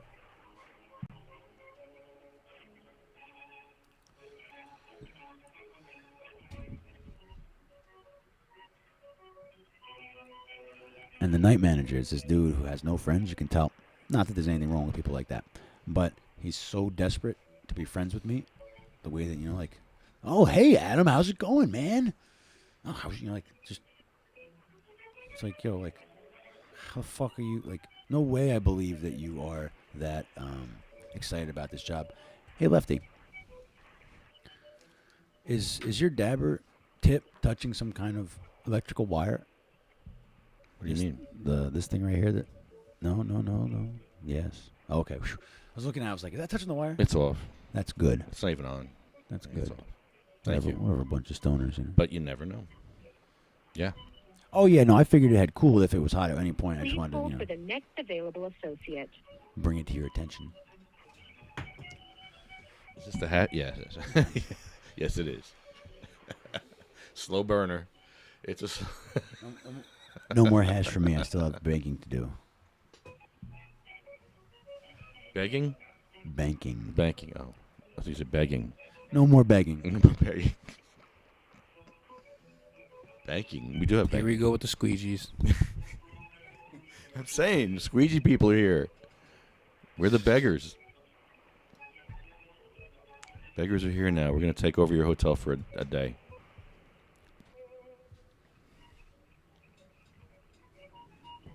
Conference room? Get a conference room. Have a nice breakfast. See what kind of stuff they offer as far as breakfasts in a conference room for us. Do it up. Why not? Yeah, there's probably have some kind of protocol where they Please provide. hold for the next They probably available provide that kind of associate. continental breakfast if you ask for it or pay for it. I'm sure if you're like, here, we're gonna have, Yeah. we're gonna have a business meeting at this time. Can we rent the room? Yeah, let's make it a board event. Have a board event there. A legit board event. I mean, you're only gonna get North Jersey people to come to this, but because there's nothing around for as an attraction. That's the one problem. There's a nice supermarket. We do have an award to give away. I mean, we can get some really good. I mean, the bagels and the pizza around here are really fucking good. Around up there, like they're good over here. What, man? What? It's pizza night tomorrow. Yeah. Yay! He looks forward to pizza night. This I guy know. he likes the pizza, but to be fair, it's really good pizza. Well, yeah, you have to have good pizza. The competition in Jersey. So when we have the event there, the pizza place that I eat pizza at is 10 minutes away from that hotel. Nice. Ooh, that's a good point. Next available associate. I mean, the more event type things, the more things like that we could stuff into this pajama couple days would be better for the sake of not only the draw. But I mean, Austin will let us cram that place full of people. It's like true. Smoke around the back kind of thing. Like, I don't really think he condones that much, but it's in, strip mall, open face strip mall kind of thing, but we can reserve something for more than a couple people if we needed. Yeah. This is going to be like a medical cannabis convention. kind of thing.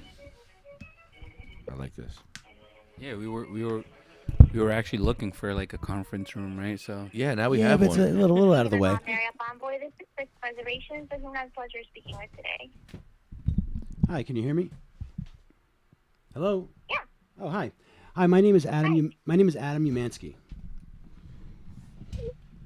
And Hi, how are you? I'm doing all right. And I'm is this phone call being recorded?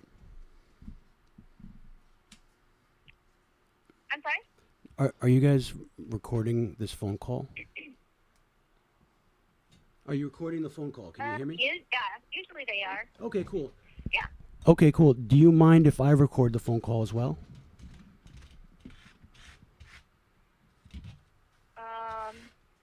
To make a reservation? No, well, all right. So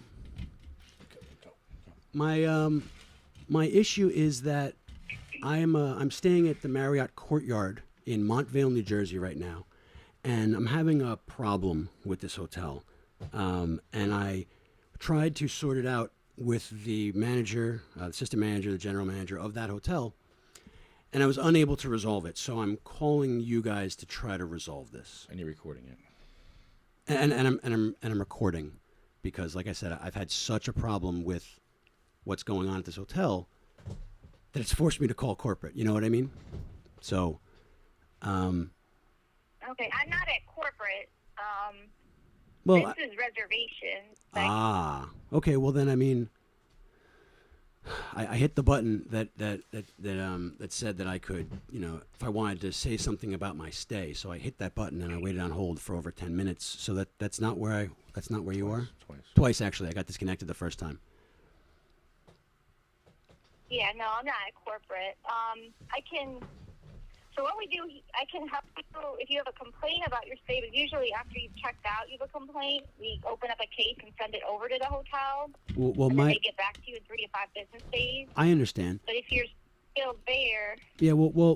My problem is my problem is that I had to move out of my home suddenly because there was black mold, which is toxic black mold. So I moved out, and the closest reasonable hotel to me was the Courtyard Marriott. And since I don't know what I'm doing with my house, like with my belongings, with the repairs, it's the closest to my house, and that's convenient. So I'm not trying to check out of the hotel as a result of this, but I've been charged money incorrectly, and specifically about the smoking policy and the fee that is charged for allegedly smoking in the room. Basically, long story short, I was accused of smoking in the room, and I did not do that. And after several conversations, I found out that I was accused of this because the hotel called me, told me they were charging my credit card the smoking cleaning fee, and that they were, and that if it happens again, they'll charge me again. And I had to leave work because I was so upset. I didn't understand. I left work, came back to the hotel, and had a conversation with them. And they, basically told me that I had smoked in the room, and I didn't. And then when I, as part of the conversation with them, some of the alternatives they were suggesting for why the room might smell, it made it clear that they didn't know kind of what they were talking about. And I was being mistreated, and it was a misunderstanding of some kind. And had they come to me and asked me what was going on, like, hey, what is this odor? I would have been like, oh my God, I'm so sorry, and I would have fixed it. But I certainly didn't smoke anything in the hotel. So I was charged this money for this smoking fee, and I asked the general manager several times if, I went over it with her, and I explained how, based on what she said, it's obvious that it's a misunderstanding, and I've certainly resolved any issue that could possibly happen. And if they would reverse the charge, and they refused to reverse the charge.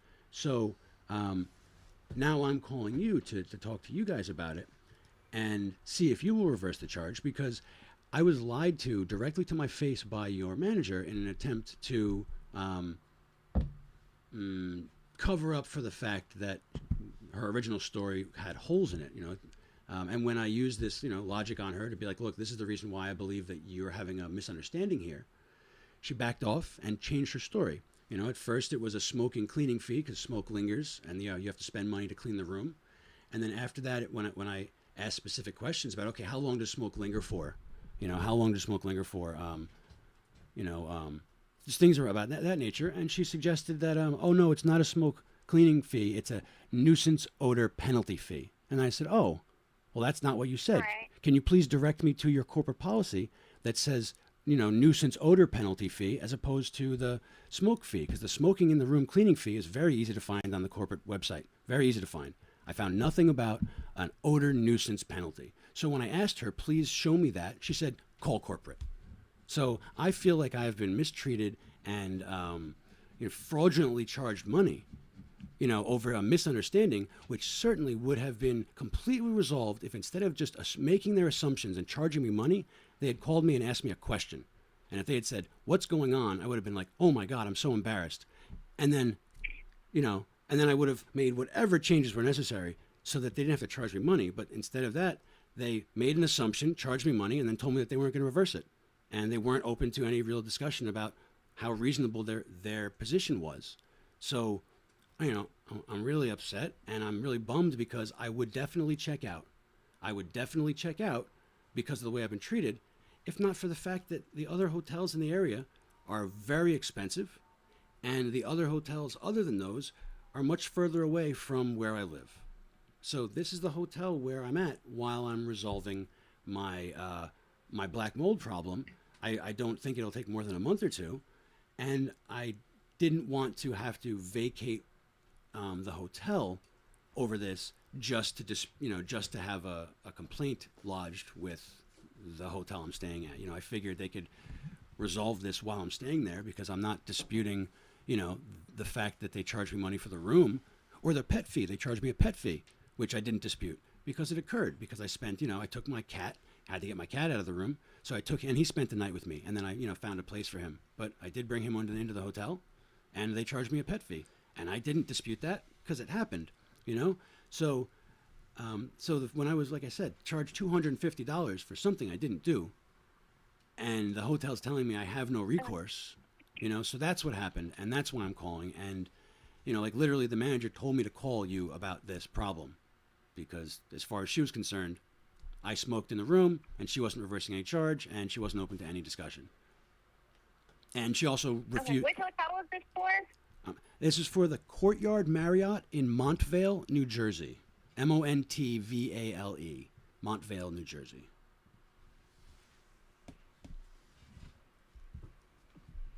Okay. Because I can't do anything here. I don't do anything here like that. I could open a case and send it over, and it takes 3 to 5 business days for someone to get back to you. I mean, send it over. Send it over in what way? What do you mean? So you mean like basically inquire with that corporate, with that particular hotel, what's going on? You mean, and then get back to me about it? Well, to a department that will contact the hotel and then get their side of the story and then get back to you. Okay. I mean, because it's not like the hotel has a leaky roof or anything. It's just that they charge me this money, and I feel like I've been wronged, and if this is the next step in trying to undo what happened. Okay, do you have a Marriott Bonvoy number? I'm sorry. What did you say? I'm sorry. Do you have a Marriott Bonvoy number? No, I didn't join Bonvoy. Okay. All right. 1 second here. I mean, I can give you. Actually, I guess I don't have a printout of my receipt in front of me, but.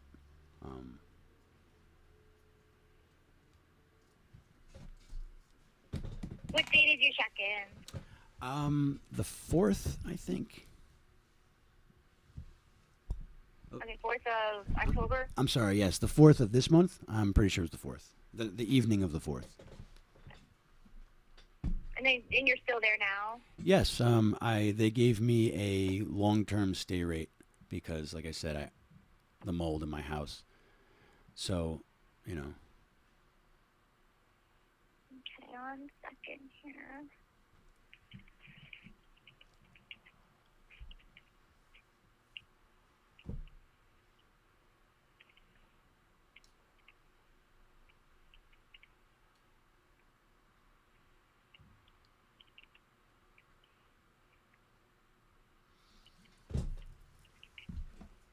This is great. What was the name of the person that you talked to? Let me see if I have her her card in my pocket. I left. I'm not calling you from the hotel. I wasn't calling to make this complaint, but I'm not calling from the hotel because neither of the phones in the room worked. So I'm not at the hotel. I'm at a friend's house. But I don't have her business card with me. It's in the room. So I spoke to both the assistant manager and the general manager, both two women. I cannot remember their names. I'm sorry. Okay. And an important part of this is that I was accused of smoking marijuana in the room, and in New Jersey, marijuana is not illegal to possess. I did have my medical and spiritual use cannabis with me, and that's kind of that's what happened. And if she had just said, "Hey, there's an odor. Why does it smell? You're gonna have to leave the hotel," I would have been like, "Oh my God, I'm so embarrassed," and fixed it, which I did anyway. I made sure not to bring any of my medicine or spiritual sacrament into the hotel. But if she had just said, "Hey, what's the problem?" I would have fixed it immediately, and everything would have been fine. But instead, they made assumptions. It was just strong. The smell of it it's literally just strong. That's all it was. It was clear that they just didn't know the difference. I can't believe that they didn't know the difference. She must be some boomer. You know what I mean? Like, I don't understand. But I was just surprised. I was just surprised and upset that that this happened to me. I hesitate to say something so serious like I feel discriminated against. But I mean, like, geez, I didn't do anything wrong.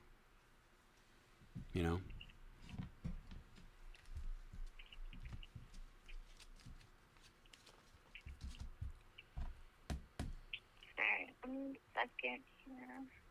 I mean, I'm sure Marriott's policy is not no cannabis in the hotel, because that would I think that might probably be illegal. I have no idea. Oh yeah, Do you I know. have your I know. confirmation number? I don't have anything in front of me. I can spell my last name for you if you want. I'm sure you can find me. Okay, what's the name? My first name is Adam, like Adam and Eve, and my last name is Umansky. U as in uniform, M as in Mary, A-N as in Nancy, S-K-Y. It looks like Umansky, S-K-Y at the end. U-M-A-N-S-K-Y.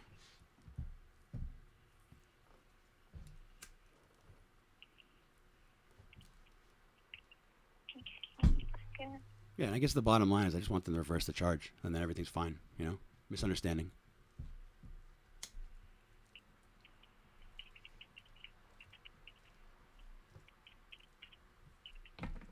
All right, and then what's the good phone number for you? A good phone number for me would be 207-337-8631.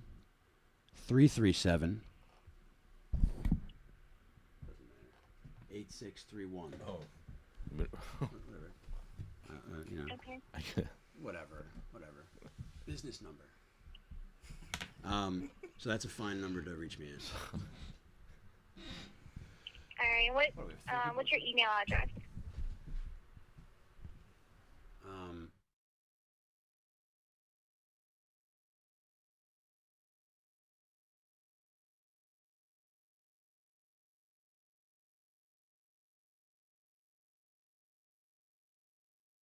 Okay. 1 second here. So I'll send this over. Like I said, it usually takes about 3 to 5 business days for someone to get back to you. Yeah, I mean, like, And then do you want to get back to you by phone or by email? Email is probably the best because my voicemail fills up and I don't always hear my phone, So email is definitely the preferred way to reach me. And I, hopefully Marriott already has my email address contact, but I'm not sure. And yeah, it's it's not a super rush. Like I said, I'm not going anywhere. I'm not trying to check out over it. It's not like it's not like I've been hurt. I just, want you guys not to take this money over this misunderstanding. And then because I did the math, it's like something like $4,500 per month to stay at the hotel at this rate. So, Okay, and then let me give you a case number in case you need to call back. Yes, please. I'm going to write this down. Go ahead. All right, 301-044-9 665. All right. 301-044-665. Correct. Beautiful. Thank you very much. Is there anything else I can help you with? You're welcome. Have a good day. Thank you. Thanks. Bye.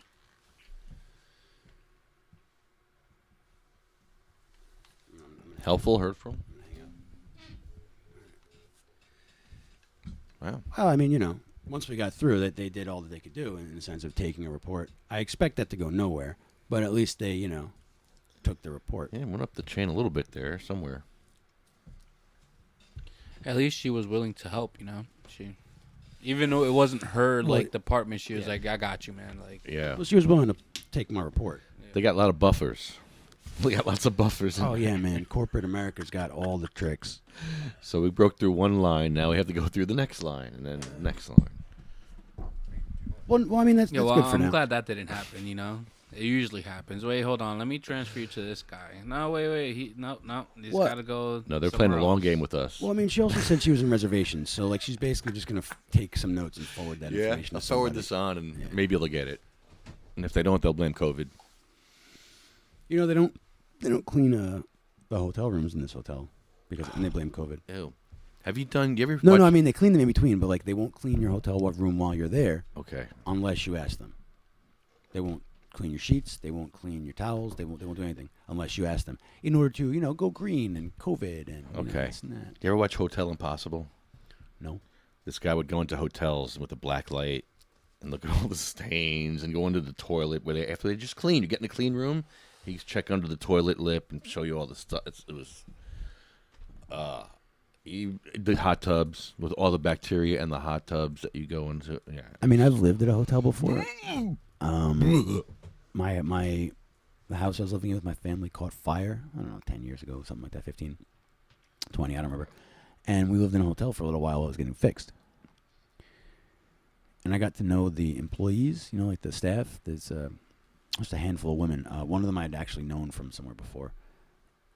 And it was a shit show. Fucking shit show. The things that a hotel has to deal with, the things that go on in a It's hotel, the insane. things that, A lot. like with A lot of moving parts. well, it's like, you know, remember that movie, Waiting? You know, which was about a wait staff at some like Chili's type restaurant, which just showed how fucked up the restaurant wasn't functioning. It barely functioned. How all the ridiculous drama between all of the employees and like they all had sex with each other and like stole from each other. Just all kinds of crazy shit. It's like that at a hotel. It's like that at a hotel. This hotel that I stayed at, which is now the Howard Johnson's in Airmont, New York. It was a drug dealer hotel. It was where the strippers stayed at. Like, cause it was in Rock. So there was 2 strip clubs in Rockland County, and the strippers stayed at the shitty hotel on one side up by Rockland Lake, and then the nicer one right off the highway down in Airmont. And so, like, you know, 2 o'clock, 3 o'clock in the morning, strippers coming in, like, you know, 11 o'clock in the morning, strippers waking up. Like, cops were always outside that hotel because they were looking for the guys who they thought sold drugs from the hotel. Wow. The drama, and that was a nice hotel. It just someone sold something, lived there. Yeah. Drama, so much drama. So the shit that must be going on at this hotel, in the background, like This is rich people stuff. yeah, but it's still you know who's not rich people, the staff. Those are just regular people. So whatever's going on with them. These are the rich people's kids, aren't they? Pretty much, or no? No. Although you know Really? the house cleaning service did not look like rich people's kids. All right. Yeah. The people working at the desk didn't really look like rich people's kids. Really? Yeah. The people Young working kids? at not like young kids, but just like adults with jobs. Regular just like kids, adults yeah. with jobs. Like, and then I met one who's a younger woman, and she worked in like she did the bistro and worked the front desk on like every other day or something. She's from Spring Valley, which is like and right over the border near where I live in New York, but a more densely populated area. So these are just normal people. So they must have some. I mean, she smokes weed. I talked to her. I was like, yo, you know what's going on? She's like, I can't believe what I heard them saying. Like, no one's ever complained. I asked her if she wanted to smoke some weed. She's like, yeah, some other time. But she said she smokes in her car. bet everyone who works there smokes weed. Everyone fucking smokes weed. So we're actually going to get out of here early because we have some blessings. Blessings. And bankings. Blessings and bankings. Sure. Let's get her done. Yeah, so... or get them done. It's 1:11. It is 1:11. I do have something to play for you. But not yet. But this Lefty. Oh my. Is this a hash joint too? No, I think that's the one I rolled. Okay. Oh man. Let me find the group here. I don't know if we mentioned it when we came in here, but we like to smoke weed about it. Yeah. He knows. Oh yeah. Okay, here we go. SativaCross.org if you would like to donate. We'll have our donate button back soon. CMMNJ.org. Magical Butter, UFCW, Local 152, Jackson Storms, Arlo Glass, OprahMachine.com, and Pure Puff Lifestyle Shop. This is nice. What kind of weed is this? If that's the one that I just rolled. If that's the one that I just rolled, I think it's the sour diesel and pancakes, maybe. It's a good mix. We're so spoiled. We're so fucking spoiled. Dude, imagine how bad this general manager at Marriott. Imagine how bad her weed is. That she discriminated against me over the. I don't think she was hating. I think she literally couldn't tell the difference. She's like, "Wow, that's the best weed I ever smelled in my life." Man, you think if that's what she thought, she could have gone about it a different way. Yeah, come at you, straight instead of sideways. Come at you like a nice person. I have a video to play too. I mean, corporate America puts people, normal human beings in bad positions where they have to choose between this irrational corporate structure. Well, not irrational. It's ethical in the context of the corporate values, but it's contrary to human values where you have to be honest and genuine with people and give them the benefit of the doubt and try not to fuck them. So, puts these people in a bad position where they have to choose their income over being a mensch. There's a picture of Cheryl Miller.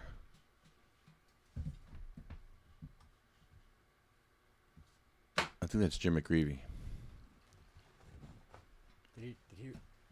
Did he resign in disgrace over something? I believe so. It's probably a sex scandal. This is Sabina Rose, 25-hour seizure. Diane Ripatella. She came to the State House. She took part, and she had ALS, Lou Gehrig's disease. It's horrible. It's where your body you're a prisoner inside your own body in pain. Some of us feel like that anyway. This is Marie. She had cancer. Joan Ford. And here's the video I want to play for you. Randy Robertson can speak for himself here.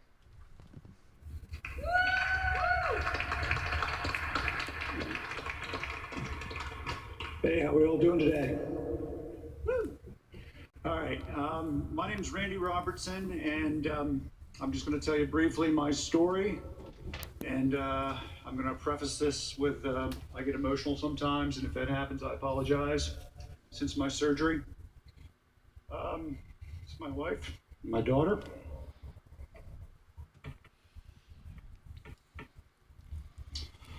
So, I was diagnosed in March with stage 4 bile duct cancer, and I had a surgery at Hopkins called the Whipple procedure. And they tore out my bile duct and my gallbladder, my small intestine, part of my liver, part of my pancreas, part of my stomach. And they told me I might be cured. It was cool. I mean, I had the surgery, So I'm scheduled for chemo, and my weight keeps dropping. And I'm down to 147 pounds. My wife doesn't want me to start chemo because she thinks it's going to kill me. So we had a scan just to make sure the cancer hadn't returned. And it had.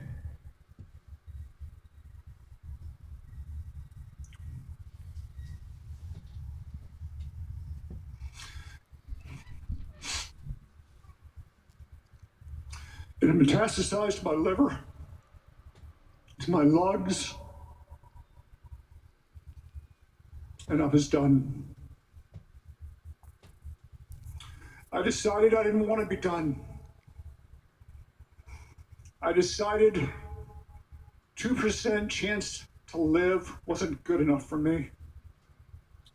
I decided normal protocol with a 98% chance of death is not cool. I wanted to live. I have children. I have a wife. I have a family. I'm a taxpayer.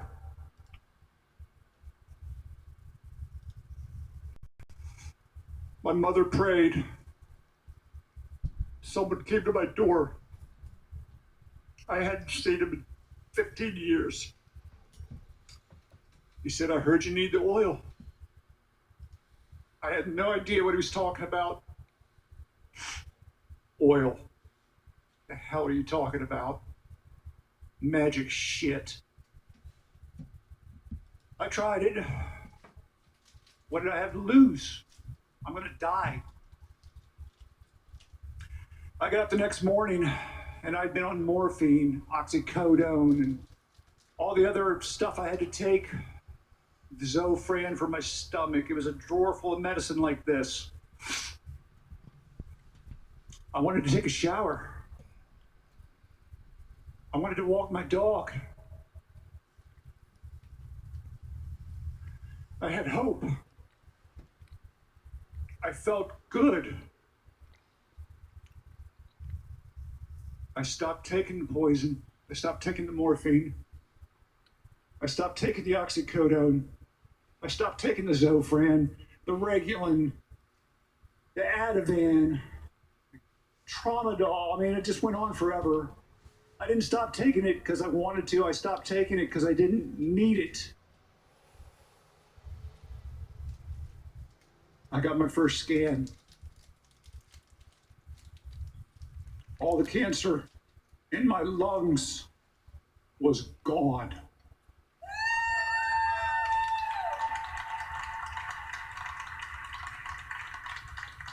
I'm going to tell you that one more time. I got my first scan. All the cancer in my lungs was gone. Who would keep this from people? Who? Why? All the cancer in my liver, all the tumors resolved. All the tumors that had not resolved had shrank, and all the tumors that were micro, small tumors remained the same. They had never seen a scan like that in their lives. At Johns Hopkins. So, you see my before, my after on my poster. I'm here to tell you my story. I'm telling you it works. But that's it, you know?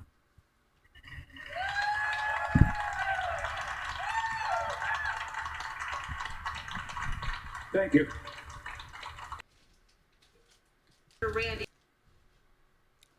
Randy Robertson. Polly Connolly. Bill Buckman. Chad. Jeremy, Joanne's husband. Troy. Russ. Roger. Jay. Ella. Hattie. Jake. Armando. Lynn. Sean. Joyce. Brian. Thorne. Terry.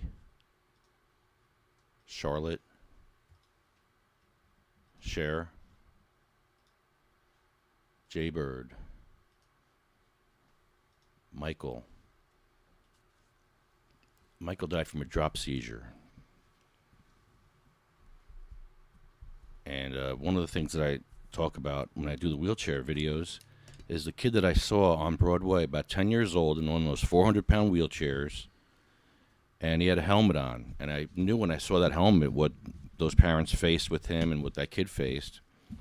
And he couldn't even get into this store to get his hair cut because it was a step and it was a 400-pound chair, and the mother and father couldn't lift this thing up. So I wonder how that kid's doing. I haven't seen him on the Broadway. I'd like to pray for that kid.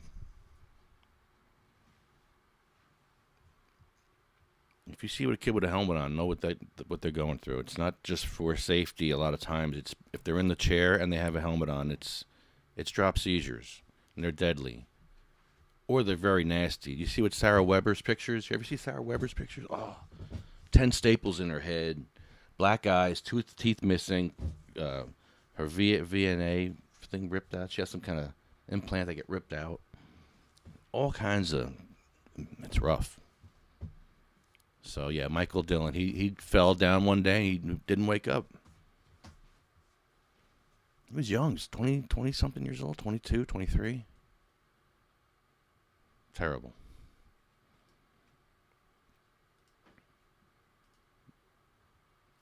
Marley Sheen, of course.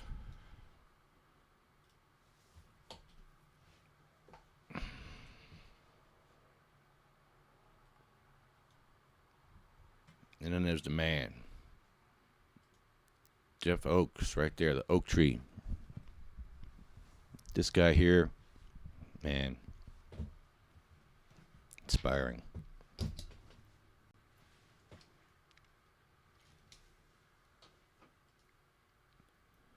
Oh, here we go. Hold on. Seth says, please say a prayer for my mom. She hasn't been feeling well, and yesterday tested positive for COVID. All right, let's say a prayer. Adam, can you lead us in a prayer for Seth and his mom and for all of us, please? Since you were ordained. Here, put that mic. There you go. Yep. Thank you.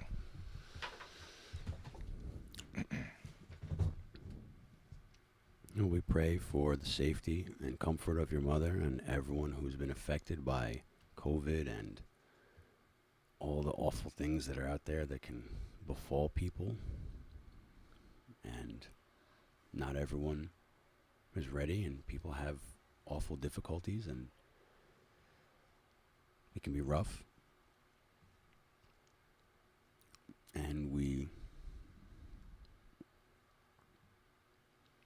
think about that place in our hearts where we go to when we feel really deeply about these things. And from there, we hope and we pray that that's just a hiccup and she'll be all right.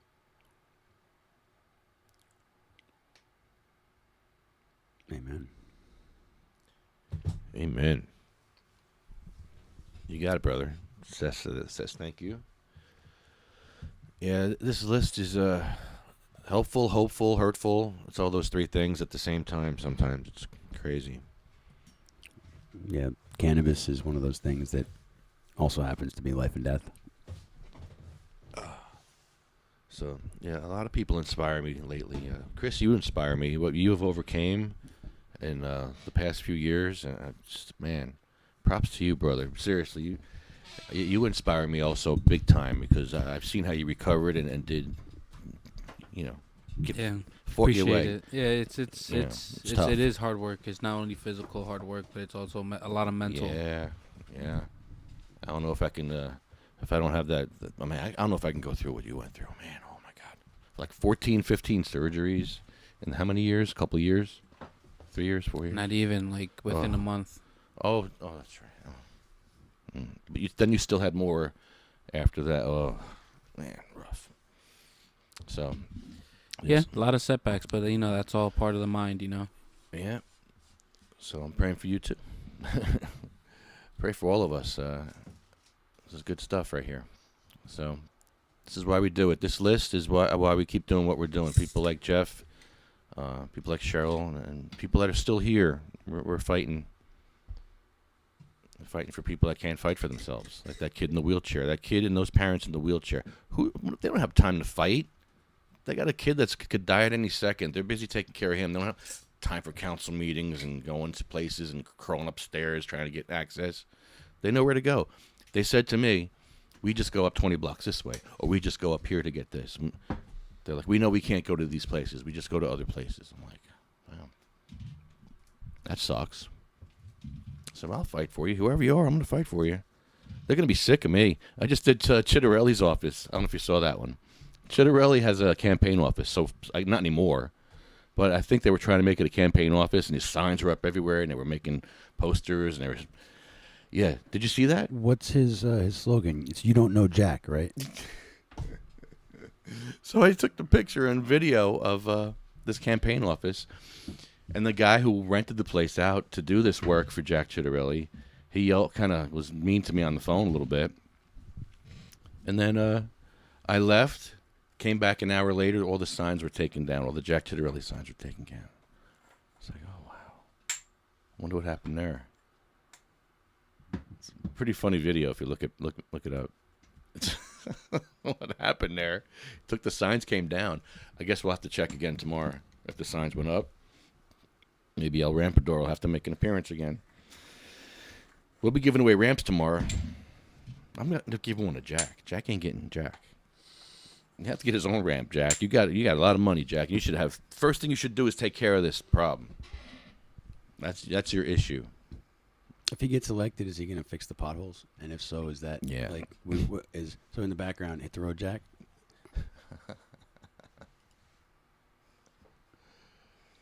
Sorry. There's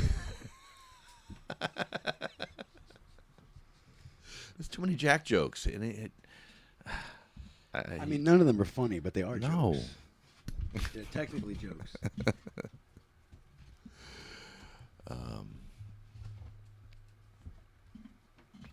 Okay, Seth is at 36. Methadone 36.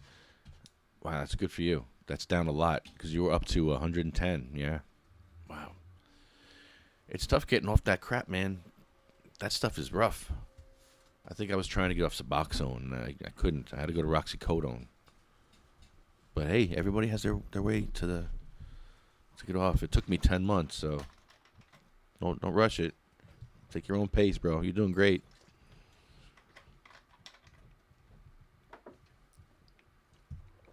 Smoking a joint, enjoying this weather. Some Gorilla Mac.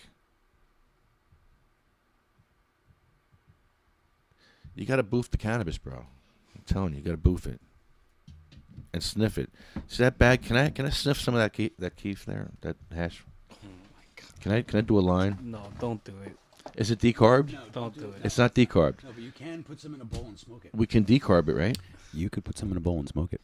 I'd like to heat it up really slow. I mean, if you decarb it, I still wouldn't blow lines of it. Well, it's like snuff. Remember snuff back in the day? Yes, but it's not water soluble, so that's What would happen if I snorted that? You would have nasal irritation. Irritation? Nasal irritation? Well, it's basically plant matter. It's ground up. Well, it's not ground up, but it's tiny pieces of. So it's basically the trichome heads and the trichome stalks. But isn't that what snuff is? Snuff is powdered tobacco. Right. What's the difference? Like, why can't I snort this? I think nicotine is water soluble. So the chemical absorbs into your nasal passages, into the blood, into the water, like the moistness. I don't think that the hash and the oil-based cannabinoids would, I don't think they would absorb in the same way. You probably won't be able to breathe. Well, I mean, like if you put decarbed oil, like a infused coconut oil, like you made with RSO or something like that, into your nose, that would get you high, because it would go right into your blood. But I don't think that the oil is in a form that it can permeate your mucous membranes as hash. There you go. So even if you ground it up, I don't think that does it. Regular keef you could probably use as snuff. Maybe, but it has to. I don't know. I don't think. No? No, I don't. That wouldn't be water soluble. No. Okay, because all right, so tobacco snuff is made from we have to find out how they make tobacco Look snuff. it up and see whether Let's or look not it up because I need to know whether this. or not nicotine is water I soluble. want to snort cannabis and know if it's Well, safe no, for well me. they make that. There is a product that is white. It's a powder and it's a cannabis. No, I don't want to snort white cannabis. I want cannabis like this. I want to buy a bag of cannabis like this and snort it. Now they do have the cannabis cocaine, where it looks like cocaine and gives you a high, and you can snort it. No, it's just cannabis straight up, 100%. Like I have no idea. I don't know how they make it. I don't I've know what seen it it is. before, like in bagged form. It was like, oh hey, not gonna do that. Well, it could be a powdered oil that, Oh, coconut oil absorbs into your nasal your mucous membranes. Okay. So you can. So like if you take a bud that's decarb and you just lip it, you put it in your mouth, will you get high? Or do you have to eat it? Will it absorb directly into your blood from your mouth, just on the outside? I think the answer is no. If you're chewing, so like RSO, like That's different.